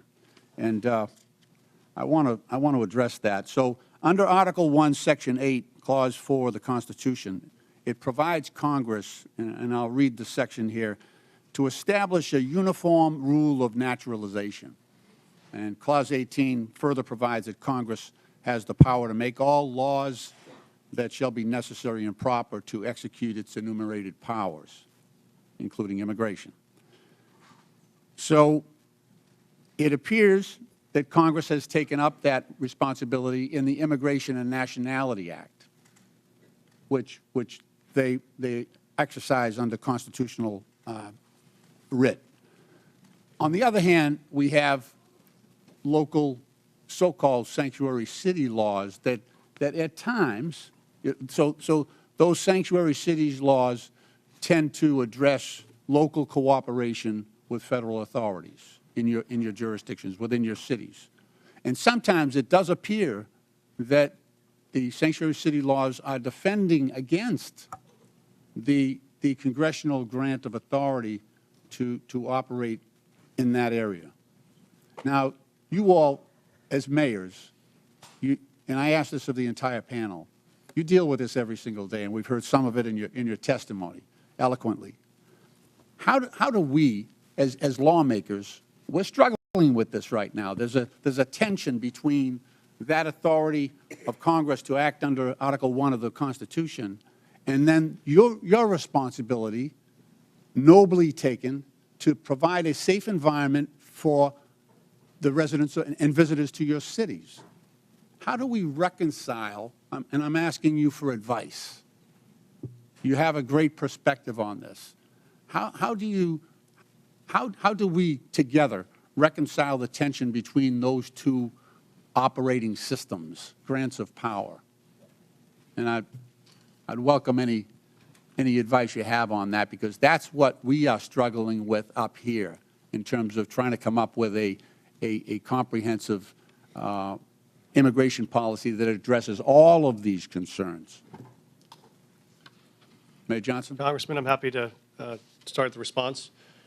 We obviously believe there is a federal system that has federal obligations and state and local obligations. We think, as Mayor Wu said, that our officers are uniquely prepared, trained, and ready to enforce local law and to keep our city safe. We want to focus on that.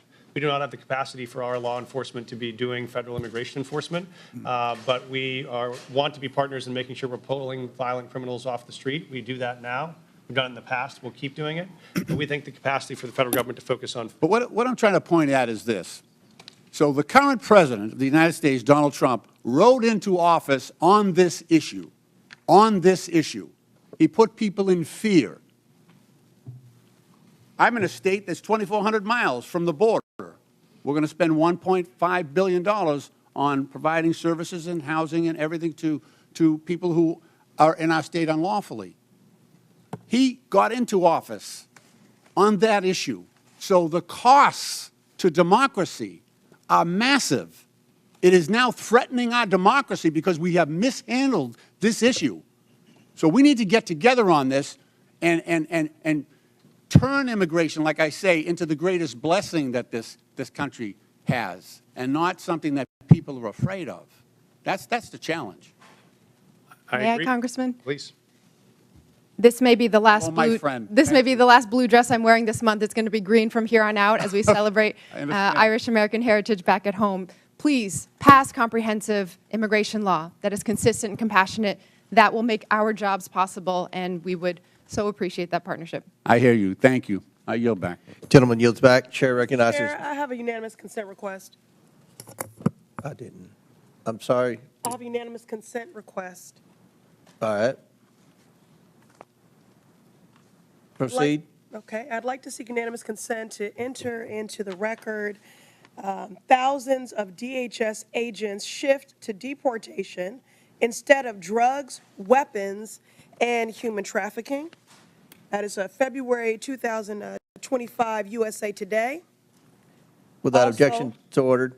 Parents pull kids from childcare as immigration fears hit U.S. youngest. Without objection, so ordered. Chair. Finally, an 11-year-old girl in Texas died by suicide after she was bullied about her family's immigration status, her mother says. Without objection to order, Chair recognizes Dr. Gosar from Arizona. Thank you, Mr. Chairman. Mayor Wu, I'll be showing up at your house tomorrow with my bags at 5 o'clock. Leave your doors unlocked, please. What are you making for dinner? Because I expect a warm meal and a balanced diet. Now, I'm going to need a car, and please leave me some cash because I'm going to need to go to my doctor's appointment on Friday. That would be to Mr. Mayor Johnston. Now, I don't want to sleep on the couch, so put me up at a luxury hotel. You're the Mayor Johnston. Obviously, you wouldn't like this because you don't know me, right? You know nothing about me. You might not like that. Sanctuary cities offer this kind of hope, this false hope, to illegal aliens by saying that very thing. Stay with me. We don't tell anybody that you break our laws. Now, thank you. You've made the United States complicit and one of the largest purveyors of human trafficking in the world. Thank you. You're disgracing the legal immigration system that came here and the immigrants that came here the right way, through Ellis Island at the time, now through our going through our process. And I want to talk about that process because I've always been told, and it's never been really challenged, is that good process builds good policy, builds good politics. I think that works really, really good because you can always fall back to the process. If the process isn't good, you always get a good process.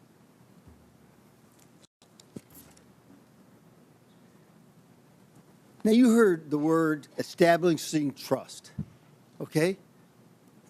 How can you establish trust at the very beginning when you have a false narrative here? You're defending folks who have broken the law. The definition I've always looked at is trust is a series of promises kept. What kind of trust are you supporting here? What is the trust with an illegal alien? It's a false hope. It's a false trust. Welcome. We're bringing you in. It's disorganized process. Now, let me ask you a question. Mayor Adams, did you support SB 1070? I'm sorry? Did you support the Arizona law called SB 1070? I'm not familiar with it, sir. Well, let me explain, okay? Mm-hmm.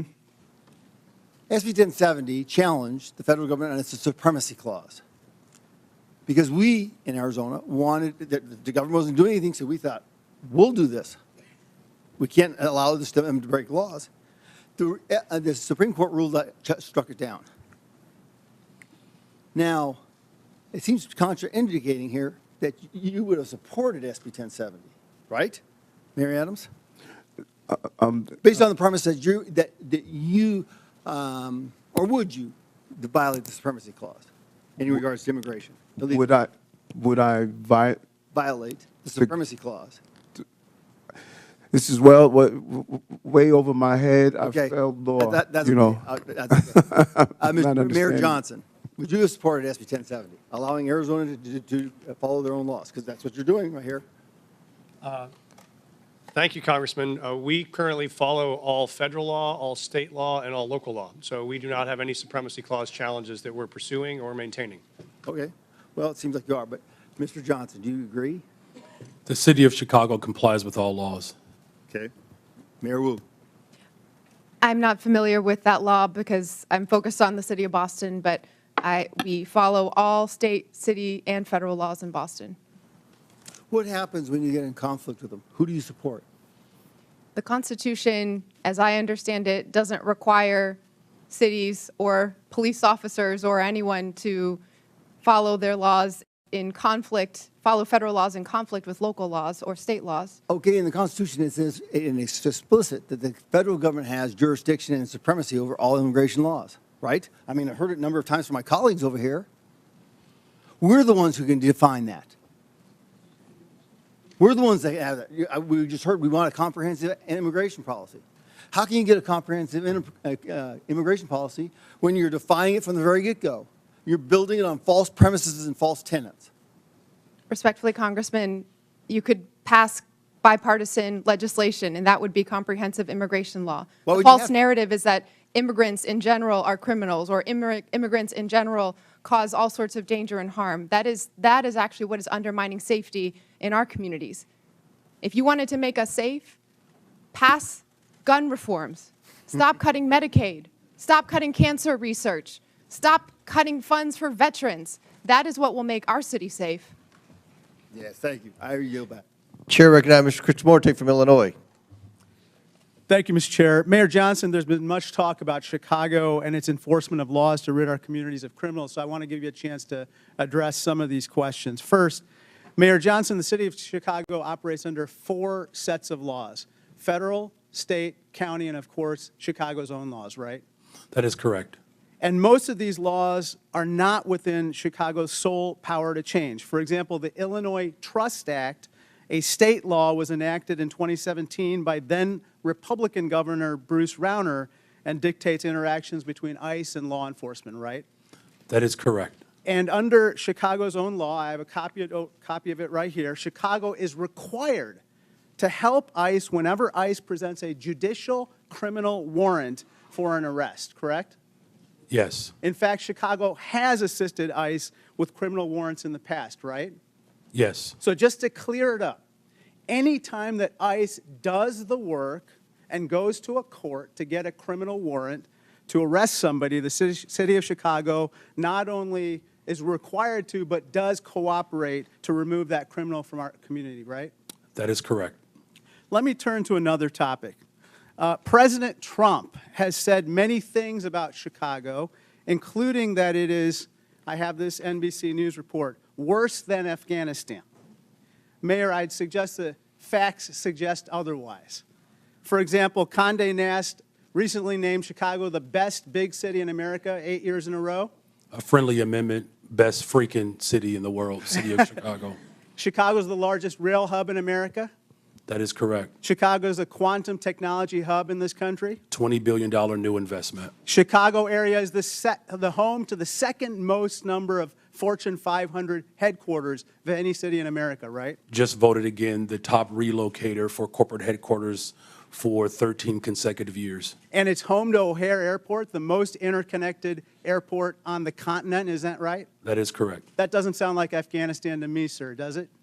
The city of Chicago is a beautiful place. We also have 20% of the world's fresh water right in our front yard. Our restaurants are amazing. In fact, everything that is dope about America comes from Chicago. A Republican named Lincoln was nominated for president in Chicago, and a Democrat named Obama called Chicago home too. It's the city of big shoulders, the heart of the heartland, the home to the world's best pizza. And we're not going to take any slander from Donald Trump or anyone else lying down. Is that right? That is correct. Sir, I want to turn your attention to another topic. Mayor Johnston, you'd agree with me that high grocery prices are among the top concerns for the people of Chicago, right? The economic conditions that are unfortunately that are not being addressed by Washington has caused a great deal of trepidation and anxiety. Mayor Wu, according to USDA, the wholesale cost of a dozen eggs has gone from $6.59 since January 19th when Donald Trump took office to $8.39, a 27% increase, and this has got to anger Bostonians, right? People are doing their very best, trying their hardest, working multiple jobs, and they need support. Mayor Johnston, I suppose that people in Denver are concerned as well, right? I'm very concerned. This is the most important issue for us, is how we make sure that it's affordable to live in the city. Mayor Adams, the same is true for New Yorkers? Affordability is an issue that's impacting our city, and that's why we're doing the best we can to put $30 billion back in the pockets of working-class people. President Trump, if you're watching this hearing, I respectfully ask, when will egg costs be high enough for you to issue one executive order on bird flu? $10 a carton, $15 a carton? It'll soon be cheaper to buy a magazine for an AK-47 than to buy breakfast. This is flat out wrong. Turn to my last topic. Interestingly, last night in a record-long address, the President did not mention the word Medicaid once, which is top of mind for everyone. Mayor Johnston, you don't dispute that 1.6 million people in Cook County are enrolled in Medicaid, right? I do not dispute that. In fact, in most of our safety net hospitals, 70% of the individuals that are being serviced are being serviced through Medicaid. I recently received outreach from Lurie Children's, a preeminent children's hospital located in Chicago. They said, quote, slashing Medicaid will put access to care for all children in our state at risk. You would agree that's unacceptable, right? That is unacceptable. It doesn't matter where you're from. If you're white, black, brown, poor, or rich, massive cuts to Medicaid will devastate our health care system. Thank you, and I yield back. Gentleman yields back. Chair now recognizes Mr. Perry from Pennsylvania. Thanks, Mr. Chairman. Mayors, thanks for being here, leaving your cities to come to Washington, D.C. today. By either definition or by claim, each of you, I think, could justifiably say represent what's considered a sanctuary city. If you could describe it, what would you, sanctuary from what? Anybody? Mayor Johnston, you want to start? Mayor Johnston? Thank you, Congressman. I welcome that because I wanted to clarify. We do not shield people from federal law. I just asked you what, so you don't consider yourself a sanctuary city? We provide services and supports. Do you consider yourself a sanctuary city? That's just. We do not under that definition. You don't use the definition, you're not a sanctuary. We call ourselves a welcoming city. Okay, so what are you welcoming and who are you not welcoming?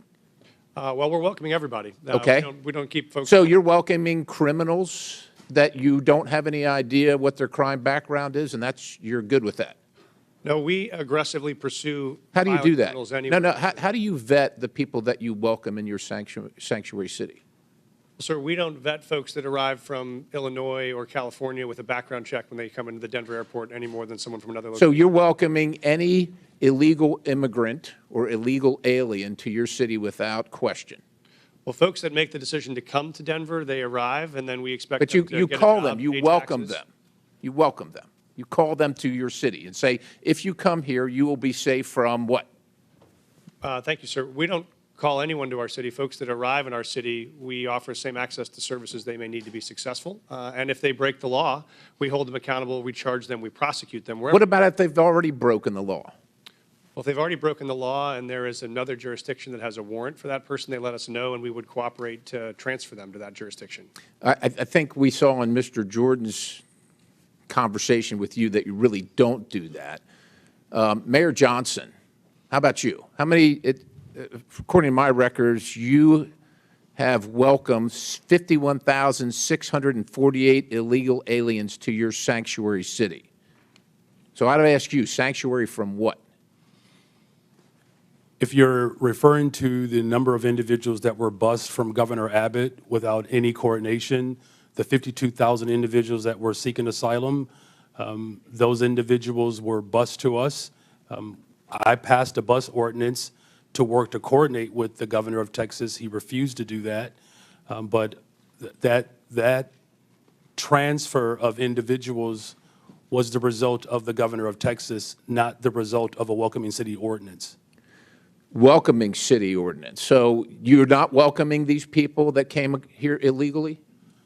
The individuals that were bused to us from the border. They were not welcome in Chicago? You didn't welcome them? You didn't provide them sanctuary? So the welcoming city ordinance is pretty straightforward. It allows for our local law enforcement to focus on local policies, and that's why we're seeing a decline in violence. So you don't care about federal law enforcement policies, only local policies? We comply with all laws. What I do care about is this body, Washington, passing comprehensive immigration So let me ask you this. Chicago residents reported 28,443 violent crimes during 2024 alone, cases of aggravated assault rising to the highest level in 2 decades. Now, also, state funds, $160 million, were issued to illegal alien job assistance shelters in Chicago. You're the mayor of Chicago.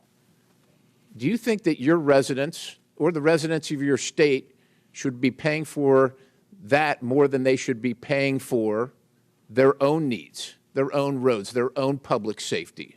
I mean, who elected you? The people that came illegally, whether they were sent to you or not, or the people that reside in Chicago? Who elected you? And who do you serve? The people of Chicago elected me as the 57th mayor of the city of Chicago, and we serve all the residents of the city of Chicago. Illegal or not, criminal or not. How many of the 662,566 illegal aliens with criminal histories that ICE has reported are now residing in Chicago. Someone will have to get back with you with that number. I don't keep account do you of. take immigration information from criminals as they're arrested and processed? Do you take immigration information? Our local law enforcement focuses on getting all violent individuals off the streets Do you determine whether of they're here Chicago. legally, what their immigration status is as a function of your justice Gentlemen, system? time's expired, but please feel free to answer the question, Mayor. The Welcome in City ordinance ensures that our local residents communicate and trust local law enforcement to ensure that criminals and crime is being addressed, So and you that's have why no violent idea how crime many are illegal. has Thank gone you, down Mr. in the Chairman. city I'll of yield. Chicago. Thank you very much, Chair now Mr. recognizes Chairman, I have a Mr. unanimous Khanna. consent request. Chair now Mr. recognizes. Chairman, I have a unanimous consent request. I'm sorry, Ms. Presley. I have unanimous consent request. Go ahead. Thank you. I'd like to seek unanimous consent to enter into the record mass deportations would deliver a catastrophic blow to the U.S. economy. This is from the Joint Economic Committee, December 2024. From where? What publication? The Joint Economic Committee, December 2024. Without objection, so ordered. I'd like to seek unanimous consent to enter into the record from the American Immigration Council, October 2024, mass deportation, devastating cost to America, its budget and economy. Without objection, so ordered. Chair recognizes Mr. Khanna from California. Mr. Chair. Wait, I'm sorry. Mayor Wu needs a short break to attend to her young child. Mayor. Mr. Chairman, I got the note that the baby's okay for now, so I'll continue. But thank you. I will. I believe from my husband that the baby's okay, and okay, well, and the arrangement, if it's okay, was okay. that everyone would take a break, so I wouldn't have to go into a back room by myself to nurse when it's time. Thank you. Chair recognizes Mr. Scotto. Thank you, Mr. Chair. Mr. Chair, I find the Republican position in this hearing quite ironic because the Republicans are the party that are always touting local government, state government, local control, and not having federal overreach. So I want to explore actually one of your favorite topics on the other side of the aisle, the infamous mask mandates. I know how much you love them. When CDC came out with the mask mandate order of January 29, 2021, they said that we needed to have fines of $1,500 for anyone who didn't wear a mask on a plane or in a public space. And they said that there needed to be referred criminally to the Transportation Authority if they violated it more than once. Now, Governor Abbott said in Executive Order 38, we're not going to enforce, we're not going to have our cities enforce the mask mandate. And Governor DeSantis said the same thing. We're not going to have our local police enforce the mandate. I want to ask Mayor Adams and Mayor Wu, because you had slightly different views on the mask mandate, but Mayor Adams, you were actually praised in New York for saying we are going to take away some of these mask mandates earlier so businesses can open and there can be a revival in New York. Did you ever, in law enforcement, to your knowledge, enforce the CDC mask mandate and ask your law enforcement to fine people who didn't wear a mask $1,500? What we did was looked at the science and looked at how it will impact business, and after issuing warnings in education. But I think it's fair to say, Mayor, right, you never referred anyone to the Transportation Department for prosecution, and you never had local police out there saying we're going to fine people $1,500 with the CDC mandate. The goal was to always ensure that people will carry out the procedure, and we did several education and warning in the process. Mayor Wu, you were a great advocate of masks and looked at the science. Do you know if your city government actually ever used police resources to carry out the CDC or Transportation Department's mask mandate where they were fining $1,500 or referring for criminal prosecution? I am not aware of any incidents of someone in Boston having been fined or prosecuted for any mask-related issues. We certainly prioritize public health and saving lives, and so our role as a city was to provide positive communication, outreach, make sure there were signs and different community organizations that could go and remind people to stay safe and do their best to take care of each other and their And families. as much of an advocate as you were for masks, and I was an advocate for masks, would you have been hesitant to order your law enforcement, your local police, to say if someone was violating those mask mandates that we need to cooperate and turn them over to the Transportation Department for prosecution?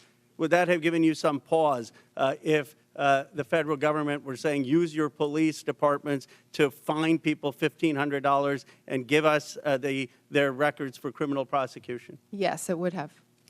And so I guess I'm trying to understand, you know, if we set this precedent that we want cities to be enforcing every federal mandate, then what happens when there's a new Democratic president that comes and says, we want a mask mandate that the Republicans may not want? And when there are conservatives like Governor DeSantis or Governor Abbott saying, we don't want our cities to enforce that. Do you see, Mayor Wu, any difference between a federal government asking you to enforce laws that ICE is doing versus a federal government asking you to enforce a mask mandate, or frankly, to enforce gun laws that may not be what your local city department is focused on? It does seem that local authority is part of our democracy and part of our system of government. Isn't the real issue here not one of immigration, but of federalism? Isn't the question, I mean, everyone agrees that there needs to be, if there's someone who's convicted of a crime, that ICE has the right to enforce those laws. The question is just, are you going to have local governments in this country be beholden to every new president's directives and armed for enforcing that? My view is that we ought to have local governments be able to use their police officers for their priorities. That, in its essence, is federalism, and it actually used to be the conservative Republican position. Gentlemen's time's expired. Chair recognizes Dr. Fox from North Carolina. Thank you, Mr. Chairman. Mayor Johnston, in the last 4 years, how much has Chicago spent on care for illegal aliens? Thank you for that question, Congresswoman. So since 2022, since the governor of Texas began Just shipping. tell me a number. I don't need a speech. Just tell me a number. So since 2022, since the governor of Texas was shipping individuals to cities across this country, the city's budget, roughly 1% of the city's budget over the course of 4 years. Mayor Johnston, the same question, and I don't need a speech, just a number. Thank you, Dr. Congresswoman. Thank you, Congresswoman. It's $79 million over the last 2.5 years. Mayor Adams, same question. How much has New York spent to care for illegal aliens? Approximately $6.9 billion went out of our taxpayers' funds. Mayor Wu, same question. How much has Boston spent to care for illegal aliens in the last 4 years? We do not ask about immigration status and giving city services and providing that access, so we do not have a number. Taxpayers have been bearing the brunt of the massive wave of illegal aliens who've entered the United States. The Biden administration seemingly declared taxpayers and hardworking Americans collateral damage in the pursuit of open borders. Again, Mayor Johnston, are NGOs providing services to illegal aliens in Chicago? In accordance with the Welcoming City Ordinance, our sister agencies or city departments, we do not seek the status of any individual that is seeking service. Mayor Johnston, are NGOs providing services to illegal aliens in Denver? Thank you, ma'am. When folks arrive on the streets without food or resources or shelter, we do provide food or shelter regardless of where folks arrive from. Mayor Adams, same question. Yes, in combination of city agencies and nonprofits, we responded to the migrant asylum seekers humanitarian crisis that hit our city. and Mayor Wu, I assume you don't know their status, but do you know if there are NGOs are providing services to people arriving in your city without any kind of documentation? There are community organizations, many of them in Boston, who seek to serve all of our Boston residents. Congress must provide oversight and ensure accountability for taxpayer funds going to NGOs. Agents from Customs and Border Protection have been outspoken in opposition to allowing NGOs to assist illegal aliens in subversion of law and order. When asked if NGOs are working at cross purposes to the mission of Border Patrol agents, the chief of the National Border Patrol Council said, quote, "Most definitely, and they should not be allowed, but our government allows it," end quote. NGOs receiving taxpayer funding through grants pay for everything from food, shelter, and transportation to legal services that help the migrants traverse Mexico. That is why I introduced H.R. 245, the Grant Integrity and Border Security Act. This bill would require all NGOs who apply for a federal grant to certify as part of their application that they have not, will not, and are not engaging in acts that violate federal immigration law. If NGOs continue violating our immigration laws, then my bill would ensure that no federal funds can ever go to the violators.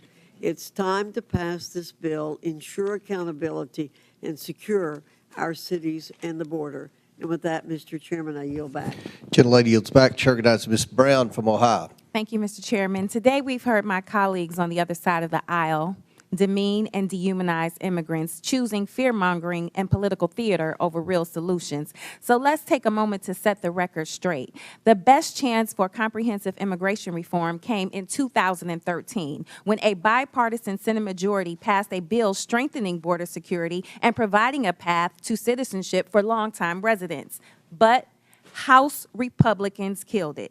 Fast forward a decade later to last year, the Senate crafted another bipartisan deal, one that would have enhanced border security and tackled the fentanyl crisis with better technology and more agents.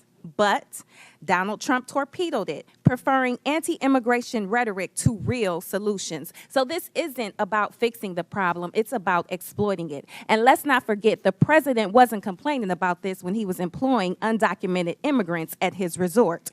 We all remember President Trump's tired old tactics from his first term, the harmful Muslim ban, referring to black and brown countries as quote-unquote shithole countries, and the cruel images of kids in cages. This time around is no different. President Trump signed multiple executive orders before even attempting to work with Congress. Mind you, a Republican-controlled Congress. So this isn't about policy, it's about fear.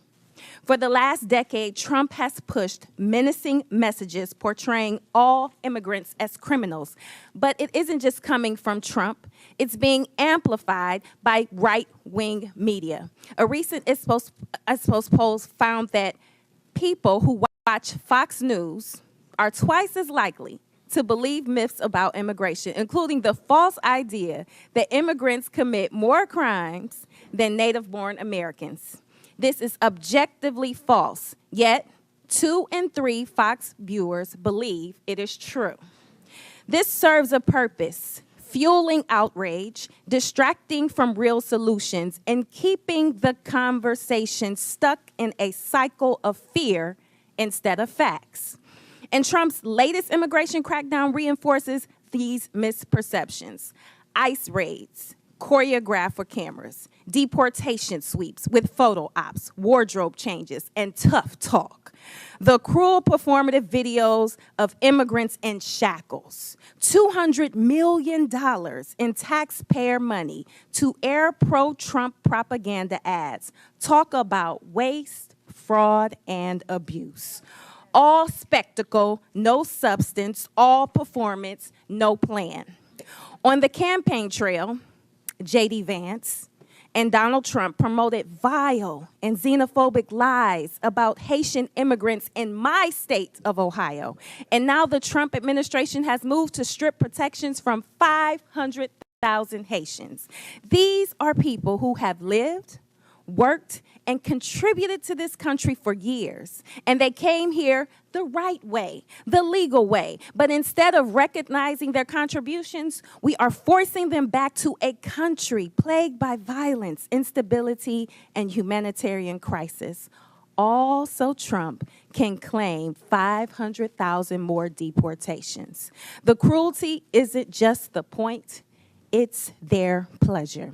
So let's be honest about what's really going on here. Mayor Johnston of Chicago, what sort of an impact will the Trump administration's decision to allow arrests at sensitive locations like hospitals, preschools, churches, and courts have on your city?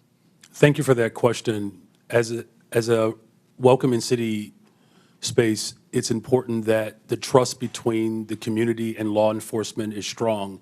That's ultimately how we have built a safer city.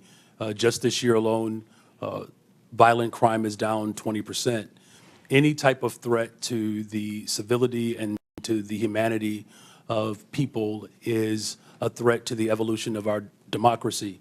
And so it's incumbent upon Washington to ensure that we are funding our education system, that we are funding our transportation system, our healthcare system, creating more jobs. Just since I've been in office, we've increased youth employment, summer jobs by over 40%. Making sure that our young people see their purpose is the value of this democracy. And so I call on this body to continue to invest in the city of Chicago that sends billions of dollars to Washington. Thank you. Fear and cruelty are not the solution. It's distinctly un-American and a dangerous distraction from the Congress's responsibility to actually deliver progress on this challenging facing our country. And with that, I yield back. Gentlelady yields back. Chair recognizes Mr. Grofman from Wisconsin. Yeah, just a couple comments first. As far as the idea of who's committing crimes, we have no idea how many illegal immigrants in this country are committing crimes because nobody keeps track. Okay, if I go to a prison or a jail in Wisconsin with, I don't know, 1,500 inmates, and I ask how many of these people are here illegally or how many are citizens of another country, nobody will know the answer to that question. So that's why we don't have hard facts on how many crimes people committed. The other thing I like to point out is every year in this country, about 850,000 new people from other countries are sworn in as American citizens. I don't know of Donald Trump ever talking about reducing that number. Maybe he should reduce that number, but I've never heard him talk about reducing that number. Our concern here was illegal immigration, and I would hope the vast majority of Americans think we ought to have an immigration law that the 850,000 new citizens every year go through. But if we're going to have an immigration law, it means we have to do something with the people who try to become permanent residents without going through the proper structure. Now, I think part of our problem here is we have a lot of people who don't understand why we have an immigration law at all. And I want to ask all four of you as I go down, we go down the row here, do you believe the United States should have an immigration law, or do you believe that just anybody should be able to show up and come in? And we'll start with Mayor Adams there. I strongly believe we need to have an immigration law. I strongly believe we need to secure our borders. We witnessed a 90% decrease, and we're seeing that play out in our city. So we should have a strong immigration law. Good. And I'll ask this question then. If you believe we should have an immigration law, and then we'll get all four of you here, if you believe that, do you believe people who ignore the law, whatever that law is, should be allowed in the country? I think that all of us must be held accountable to the law, and if we secure our borders to make sure before they come in that is done correctly, it is not going to impact cities to carry that burden. Like I said, close to $7 billion in tax dollars. Mr. Johnston, do you believe we ought to have an immigration law in this country, or do you believe everybody should just be able to walk in here and set up shop? Thank you, sir. I do believe we should have an immigration law. I do believe we should have secure borders. I do believe we should fix our asylum process. I do believe we should let dreamers get access to permanent citizenship. Okay, then the question is, if somebody ignores that law and comes in this country, do you believe whoever, ICE or or Border Patrol or anybody should spin them around and send them out? Or can they just ignore the law and because they, however, crossed the Rio Grande, overstating a visa, whatever, are here? Do you believe that we ought to do something to the people who are ignoring the law? Thank you, sir. In the case of the folks we're seeing, they are coming here because they are claiming asylum. When they claim asylum, they then have a right to a day in court to see if that asylum claim is The valid. question is, though, if I come in this country and stay here and I have not gone through any formal process to become a citizen or to be a visa, legal visa or whatever, should we kick that person out? The folks that we're serving, sir, are trying very hard to navigate that legal process. It's often a 7-year wait for a court date when they arrive to this country, so part of it is the backlogged administrative needs at the border. Every month under President Biden, at least the statistics I have, 30 to 40,000 people, what are called gotaways, came across the southern border, didn't ask for asylum, didn't ask for anything. Do you believe that people who just come across that way should be escorted out of the country, or do you believe just because they ran between the designated checkpoints that they, as the result, get to stay here forever? And so we're serving folks who are seeking asylum or have status, Well, of course, like temporary protective you status. wouldn't even know that. Or CBP-1. Okay, next, Mayor Johnston, buddy from Chicago. What do you think? Should we have an immigration law in this country, or should anybody who comes here just be able to stay here? I do support the bipartisan legislation that was passed out of the Senate for comprehensive immigration Well, reform. no, that's not answering the question. Right now, people are breaking the law. Do you believe the United States should have an immigration law? As far as I know, every country in the world has an immigration law. Maybe there's one outlier or something. And we have laws in the United States. Do you believe if people come here and break the law that they should be escorted out, or do you believe they just get to stay here forever? Our immigration system is broken. We have not had comprehensive immigration reform since 1986. May I answer fully? Yeah, his time's expired, but Okay. feel free to answer. Do you want Mayor Wu to answer your question, or are you finished? Okay, yeah, go ahead. Yes, thank you, Congressman. Yes, I do believe we need, cities everywhere clearly need an immigration law that has secure borders, comprehensive and consistent, compassionate pathways to residency and citizenship, resources to adjudicate the complexities of the law. And at the same time, I do not support mass deportation. That would be devastating for our economy, and there are millions of people who are running our small businesses, going to our schools. Okay. Thank you. Chair recognizes, and I must add, I don't think anyone's calling for mass deportation, but Chair recognizes Mr. Garcia. Wait, what? From California. Thank you. Well, thanks, Mr. Chairman. I want to thank all of our witnesses for being here today. Before I came to Congress, I was the mayor of Long Beach, California for 8 years. It's a diverse city of about 500,000 people, so I appreciate the work that mayors do. As mayor, I signed the Long Beach Values Act to protect all of our residents, including immigrants and undocumented residents. We set up justice funds to support people that were facing deportation, defending immigrants in court. These are policies that are strongly supported by my residents back home because they are good for all the community and make Long Beach safer. Now, we also know that immigrants make our communities vibrant and thriving places to live. The facts are that sanctuary jurisdictions or jurisdictions that welcome immigrants are overwhelmingly safer than non-sanctuary jurisdictions. That's actually a fact. Immigrants, both documented and undocumented, are also less likely to be incarcerated or to commit crimes than native-born people. We know this to be true. Again, these are facts, and mayors have every right to pursue the policies that you know are best for your residents. Now, the Trump administration has threatened to prosecute some of the mayors on the panel today and force them to comply with his extremist agenda. But however, Mayor Adams, you are in a different position. You, of course, are already facing serious criminal charges. And Mayor Adams, I assume that you are not going to commit perjury today. And I do believe, though, that you have an enormous amount of issues facing you ahead of you. And it means that your criminal charges are absolutely relevant to us today. Bribery, wire fraud, willfully and knowingly conspiring to commit offenses against the United States. Mayor Adams, you, of course, deny these corruption charges against you. Is that correct? Yes. Yes, Congressman. Thank you. Now, I understand that you are proven innocent unless you are guilty, but you also have, sir, a trust problem. 4 of your deputy mayors have resigned. Now, this is serious, and Republican prosecutors agree that the evidence against you is ironclad, yet Trump's DOJ moved to drop these charges. Now, I just want to be and show this, I want to be just really clear and show this here. Now, look at how the Trump-appointed acting U.S. attorney who is prosecuting you described it. Because the law does not support a dismissal, and because I am confident that Adams committed the crimes with which he is charged, I cannot agree to seek a dismissal. Now, this is a conservative Republican who resigned when Donald Trump pressured her to drop the charges. And we know the Trump administration demanded that the charges be dropped. And this is key.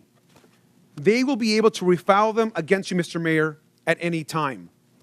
I think, personally, that's why you sat next to the architect of family separation on Fox and Friends. Now, Tom Homan sat next to you and said the following, and I quote, "Getting on Rikers Island is step one. We're working on some other things that we don't really want to talk about on open air because the city council will be putting roadblocks up on us. The mayor and me have a commitment to several other things." Now, this was you, of course, and Mr. Homan, the architect of family separation. This is also incredibly concerning, Mr. Mayor. You sat next to him, you smiled, you badmouthed your own city council. Now, Mr. Mayor, we have a right to know if the Trump administration has actually coerced you into agreeing to anything. And Mayor Adams, I also want to be very clear. Are you selling out New Yorkers to save yourself from prosecution? There's no deal, no quid pro quo, and I did nothing wrong. And anything dealing with this case out of deference to Judge Ho, who's now addressing it, I'm going to refer to his actions. Well, Mr. Mayor, it appears, to me at least, that you are selling New Yorkers out. It appears that you are working with Tom Homan, who is clearly focused on family separation and deportations and harming New Yorkers and others across the country. Now, every other mayor on this panel is pursuing legal and effective policies that benefit our residents and their communities. Their policies actually uphold public safety.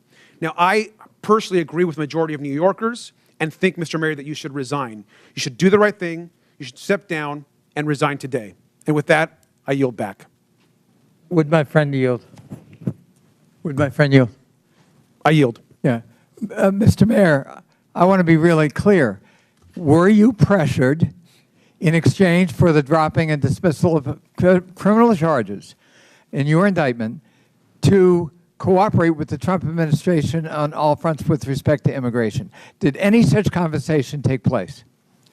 I think I was extremely clear. I cannot hear you, sir. I think I was extremely clear. No quid pro quo, no agreement. I did nothing wrong but serve the people of New York City. Thank my friend for yielding. Chair, now recognize Mr. Cloud from Texas. Thank you, Chairman. Thank you, witnesses, for being here. You know, we are indeed a nation of immigrants. I have to look no further than my own children, who are the inheritance of both my ancestors who got here in the 1600s with William Penn, or my wife who got here when we got married. I think that's really what this nation is about. But you are not here today because of legal immigration. You are here because of illegal migrants who have been sent to our country. In your opening statements, there was a deft linguistic shell game that you played to try to conflate legal immigration with people who are coming here illegally. And we're savvy to that. You are here because each of you, with the exception of Mr. Adams, have said in some form or fashion that you will not honor ICE detainers. In other words, that when you have people in custody and ICE says, we need to come arrest that person because they're here illegally, that we will not honor that. That's why you're here. No one's asking you to go round up criminal aliens. We are asking you to take people who are already in your custody and hand them over to legal federal law enforcement. Now, what this does is it saves U.S. taxpayer money.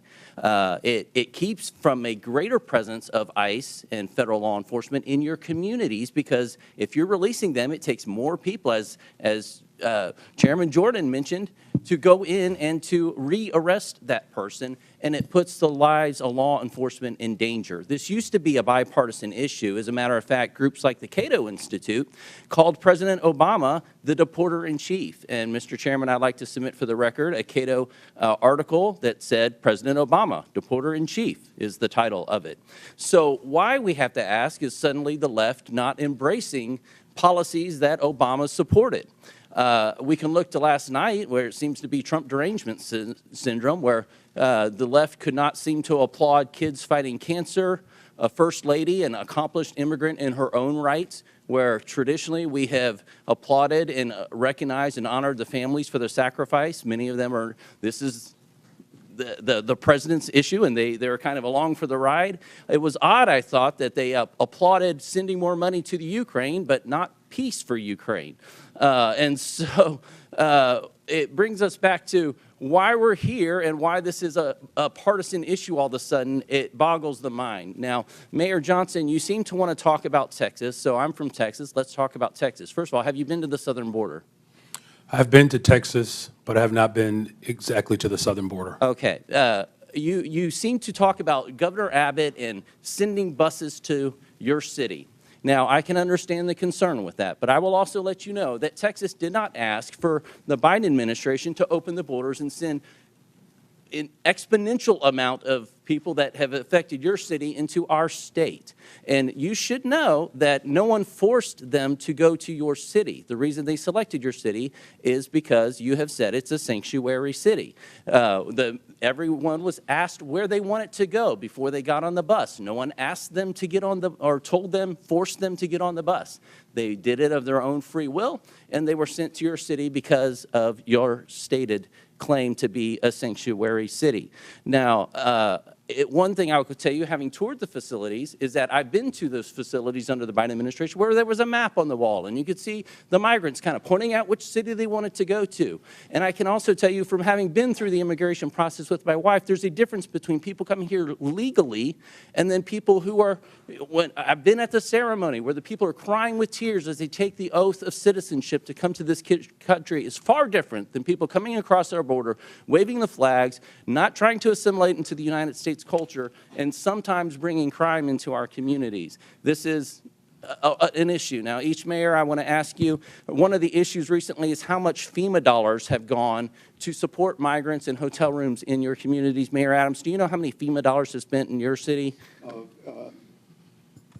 $80 million, and I've been to the border, and I saw those maps pointing to New York. Thank you. Mayor Johnston?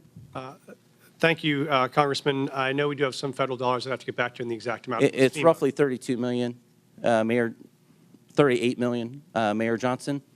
I don't have the exact numbers. It's $32 million. I don't have the number. I'd love to know. $29 million. So understandably, citizens are concerned about that, their taxpayer dollars that are supposed to be going to disaster relief for them and their communities going to illegal aliens. Do you agree, each of you, yes or no question, I only have a couple seconds, do you recognize that it is against the law to harbor criminal aliens? Gentlemen, time's expired, but please answer the question, Mayor Adams. Yes, reading federal law, correct. I do recognize that, and we do not do that. The city of Chicago does not harbor criminals. Yes, we follow the laws. Mr. Chairman, I have a unanimous consent request. Proceed. I would ask to enter into the record two articles. One, talking about President Trump putting mass deportations to the heart of his campaign during the campaign. And just last night, Trump vows to use U.S. military for mass deportations. Without objection, so ordered. I thank the chair. Chair recognizes Mr. Frost from Florida. Thank you, Mr. Chair. So the year is 1969. My abuela, Zenaida, my grandma, Yaya, gets a call. And her, my mother, Maritza, my aunt, Sandra, and my grandpa, Pepe, have to go to a plane within 24 hours because they've been approved to come to the United States. They came here as refugees in 1969 during the freedom flights from Cuba for their new life in accordance with the promise of this nation. ICE arrested hundreds of U.S. citizens during Trump's first term. Again, in the last few weeks, ICE has detained Native Americans, a teenage girl from Nicaragua, Puerto Ricans, a Puerto Rican military veteran, all legal residents, but all who fit the description. I bet someone like my grandma would have fit the description too. Maybe even myself. Trump's border czar went on TV and raged about Americans studying up on their constitutional rights during interactions with ICE agents. It was one of the most despicable things I've seen. And the question is, why is he so upset that people know their constitutional rights? To the point where this administration has moved to try to intimidate members of Congress for trying to educate their constituents to know their rights. Why don't they want people to know their rights? Well, because if we know what our rights are, we'll also know when Trump tries to take them away. Mr. Beer, why are such outbursts from this administration alarming as threats to our rights and liberties? Well, you think about what we've heard about detainer requests. I have documented over 155 U.S. citizens who've been targeted by detainer requests, and they want to say, we're going to just take the discretion away from state and local governments over detainer requests, even in the case where someone is clearly a U.S. citizen. Here's my birth certificate. Doesn't matter. They're going to disregard it. And so, yes, I am well aware of the threat this administration poses to constitutional rights. So from what we see the last few weeks, should American citizens, should people with legal permanent residence in this country be also scared of this mass deportation campaign for themselves and their own children? Oh, absolutely. The birthright citizenship order is the most egregious, but that doesn't stop there. They want to take away people's citizenship and people's rights, regardless whether they're citizens or not. Thank you. Mayor Wu, Boston has been named the 9th best city for quality of life in the entire country. Congratulations. I would argue with that. Okay. If Trump succeeds in forcing you to redirect your city's budget and personnel to help with ICE raids in this mass deportation campaign, how would that affect quality of life for your people? First, that is against the laws in Boston and in Massachusetts. But I've heard from so many community members, including residents who are immigrants who are citizens, that they are terrified. And that means when people don't feel comfortable reaching out to call 911 when they need help, when survivors of domestic violence don't feel comfortable reporting or giving information, it makes all of us less safe, even those who aren't immigrants. This culture of fear is bad for the safety of our people. Donald Trump's immigration raids are also traumatizing and destabilizing, of course, all Americans, but especially children and kids. Being a kid in America is hard enough. Making good grades, going through more school shooter drills and fire drills. And now Trump wants to send armed ICE agents into their classrooms to rip children from the school desk as they're trying to learn. Mayor Johnston, my colleagues are laughing about that. I don't find that funny. What would a school day be like for a kid in your city when ICE suddenly bangs down on the door and abruptly grabs their teacher or one of their friends? Thank you, sir. I was a teacher and I was a school principal before I did this job, so I knew that our school was often the safest place that kids came, and they knew there they could learn, they could get support, they get access to services. And many of our kids come from mixed status families. They don't know their status, they don't know their mom's status or their dad's status. So I've had families before who have pulled their kids out of school, kids who were citizens, because they were worried that somehow their kids were in danger because they didn't know who was being taken. And so for us, the fastest way to make a city unsafe is to have kids not feel safe in their own schools. See, they want everybody to live in fear of undocumented people.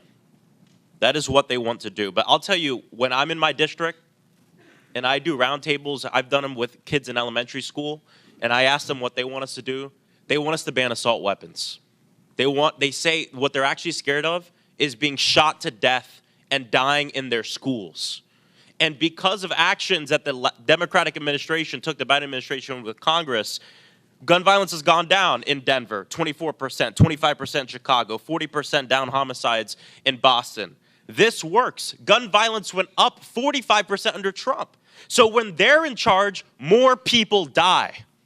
When they're in charge, we are actually less safe. And I think that's an important thing that we all have to keep in mind as they try to scare us in terms of immigrants who are living in this country. Thank you, and I yield back. Chair recognizes Mr. Palmer from Alabama. Thank you, Mr. Chairman. I thank the witnesses for being here. I just want to respond about crimes committed by people here illegally. Every crime committed by someone in the United States illegally is a crime that would not have been committed. Lincoln Riley, Ruby Garcia, Rachel Morin, Joycelyn Nungaray, the woman set on fire in the New York subway. These are all assaults, rapes, murders, and other crimes that would not have taken the lives of these people if those people were not here illegally. They were given safe harbor. Now, I want to ask you something. You all took an oath of office.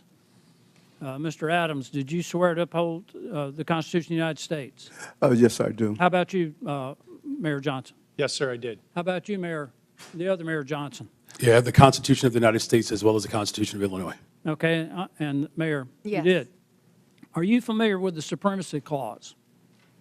Any of you? Yes, sir, I am. Okay.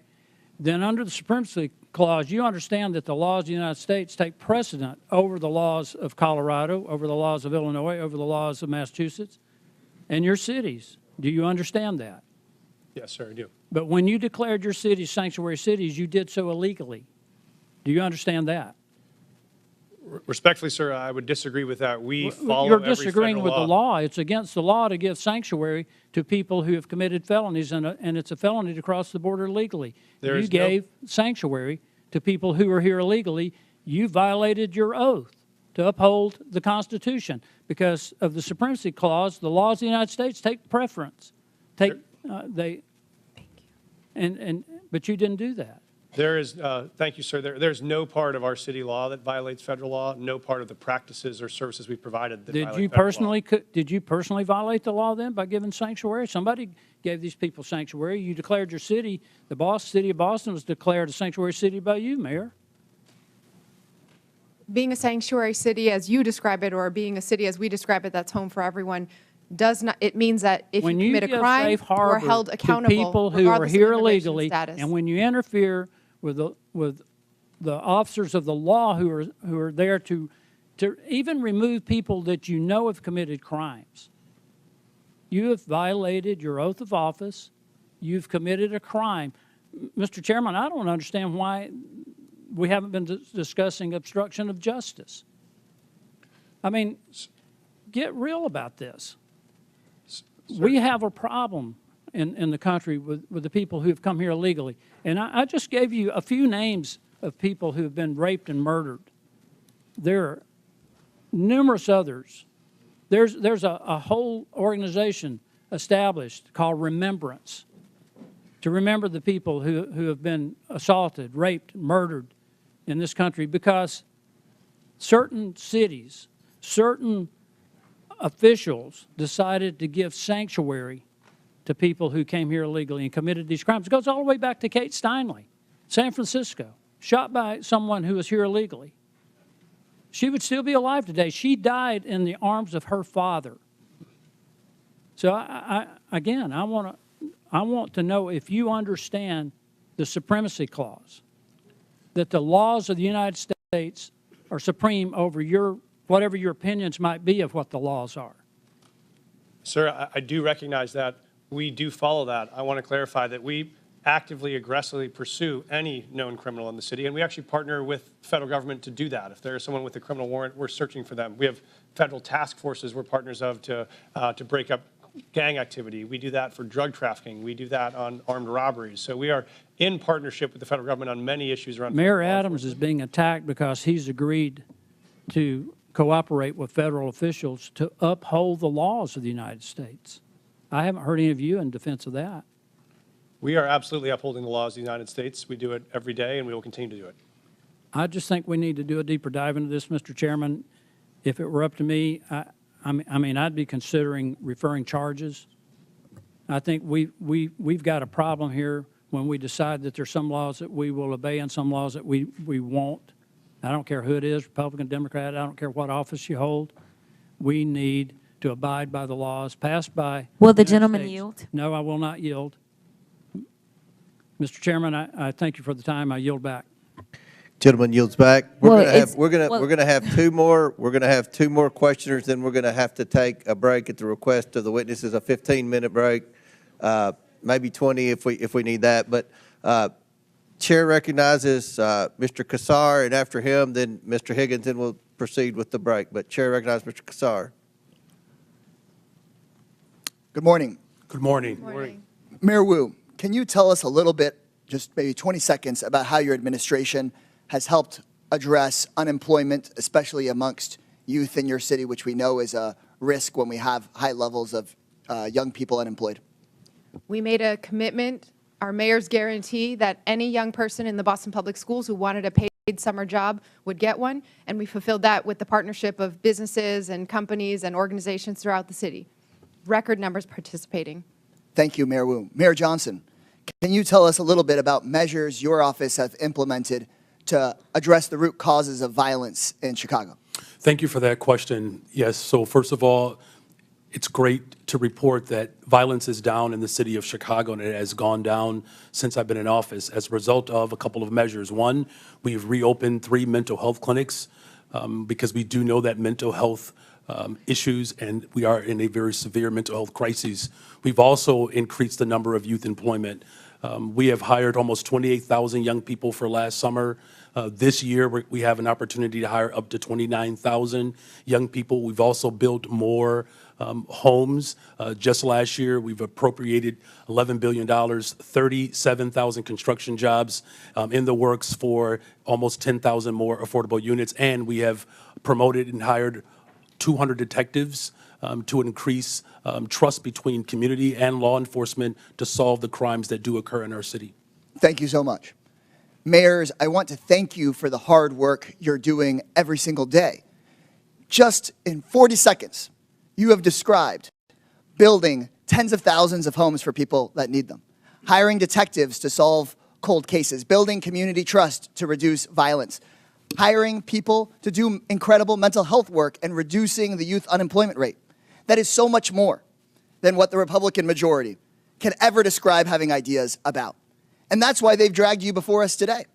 They want to point the finger at you because they have no plan on how to address housing, no plan on how to reduce costs, no plan on how to actually reduce violence in our communities. In fact, maybe some of the only plans they have would be to make those issues worse. And I know that you all, as mayors, are doing one of the hardest jobs in this country every single day. You're serving your communities honorably. And they don't want the American people to hear about how Boston has drastically dropped your unemployment rate. They don't want the American people to hear about how Chicago is dropping the rate of violence in the city. But our job is to make sure the American people actually hear the truth. And the truth is that you are pairing a law enforcement response along with a mental health response and a housing response and a jobs response to what's going on in your cities. And that is so critical. Republicans, on the other hand, here are going back to the same old tactic, which is to say, find a vulnerable group of people and let's blame them for everything that we can. Anything bad that happens, let's go try to point the finger at our political opponents or at a vulnerable person or at a person of color from a faraway place. And that doesn't actually solve real issues for the American people. Republicans and their big boss donors blame immigrants for low wages because they don't want the American people to see the Republican plan to dismantle the NLRB, to dismantle unions, and to never pass a bill raising wages for American workers. They blame immigrants for housing costs because the Republicans are dismantling the Department of Housing and Urban Development and stripping affordable housing funding from this country. They want to distract from the $8 million a day that people like Elon Musk get in federal contracts while they attack hardworking immigrants and while they attack officials that are actually just trying to do their jobs. Mayor Johnston, you have a limited number, I suppose, of jail cells in Cook County and a limited number of law enforcement resources. Is that correct? That is correct, and I do not have jurisdiction over Cook County jails. And you want to make sure that when somebody in the city of Chicago calls 911, that they get an appropriate response. Is that correct? That is correct. And so what I have been hearing all morning from my Republican colleagues is they want the federal government to go tell the city of Denver or the city of Boston or the city of Chicago, no, they want the federal government to be able to call you and take over your police resources or take over your county's jail resources, and you don't even represent the county, for whatever case they might come up with, whether the person is dangerous or not. Instead of having cities determine if somebody is dangerous and needs to be held, instead of having cities say, we want to make sure if you have an emergency that we get somebody to you and don't just send out our police to a call that may not be a priority just because somebody in the federal government wants to go after somebody with no criminal background and that isn't a threat. And so with that, Mr. Chairman, right before I yield back, I just want to thank people that are involved in local government, city council members, neighborhood associations, mayors, the people who keep our cities running. You deserve our support in making your cities more safe. You deserve our support. Gentlemen, time's expired. Chair recognizes Mr. Higgins from Louisiana. Thank you, Mr. Chairman. Let's clarify for America. Mayor Adams, Mayor Johnston, Mayor Johnson, and Mayor Wu, are you here today under the advice of council, and do you have council present? Yes or no? I want to understand the question. Are you here today under the advice of council, and do you have council present? Do have council present. I'm here because we were requested to appear. Did you consult with, did you have council prior to your appearance? Yes, we did. Thank you. This is not a trap question. We just want to clarify. Okay. Here under the advice of council, do you have council present? Yes, sir. Mayor Council present here because I was invited. Did you counsel before your trip here? We do have counsel, Get but I was advice here. from your council? Yes. Okay, then you're under the advice of council. Yes. Mayor Wu, thank you. To just clarify for America, these mayors are all sanctuary city mayors. But the narrative is no longer comfortable because 3 months ago, we were at the tail end of 4 years of millions and millions of illegals coming into our country. It was out of control. The only thing that has happened since then is we had an election in November. And now we're not pulling the curtain back. We have ripped the curtain from the rods. We have revealed to America just how fast we could have secured our border if you had an executive that was willing to enforce the law. So now we're paying attention to our municipalities.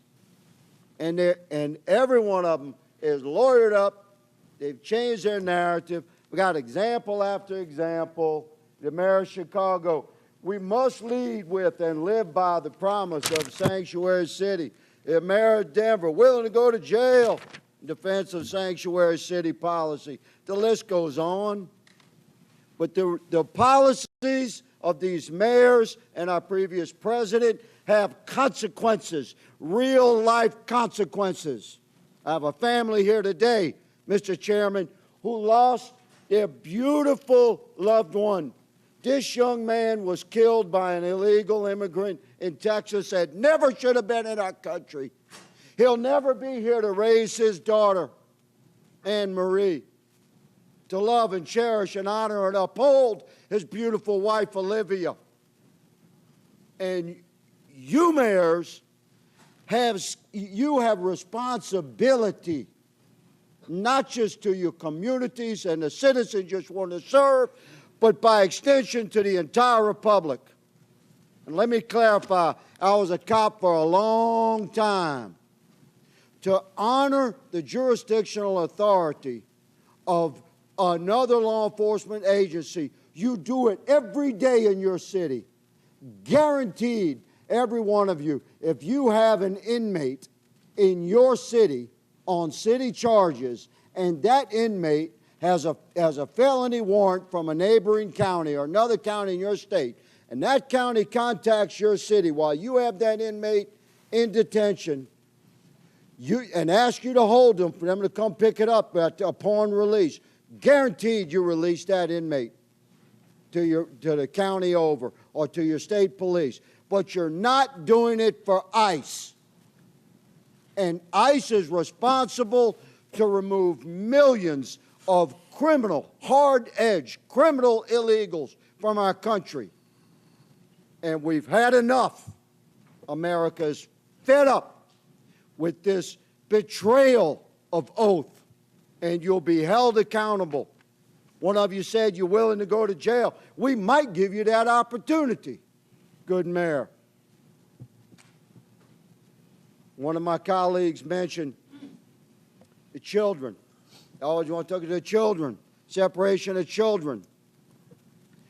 At any given time in America, there's 750 to 850,000 American citizen parents of minor children incarcerated in our country. If you commit a felony in America, you get arrested and prosecuted and convicted and incarcerated, you can expect to be separated from your children. But let me say, there's a sunset to that separation, because when you do your time, you'll be released. You can return to your family. This young man will never return to his family, and he should have never been removed from his family. If we had a president and heads of our municipalities that were willing to uphold the federal law that exists. America is moving into a new era of enforcement of our own laws. Welcome to it. Mr. Chairman, I yield. Very good. Mr. Chair, I have unanimous consent. This is an article from Wired. It is February 18th of 2025. U.S. funding cuts are helping criminals get away with child abuse and human trafficking. Services supporting victims of online child exploitation Without and objection, trafficking. so ordered. Thank you so much. At the request of the witnesses, the committee will take a 20-minute break. Pursuant to the previous order, the chair declares the committee in recess for 20 minutes.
Yeah, thanks.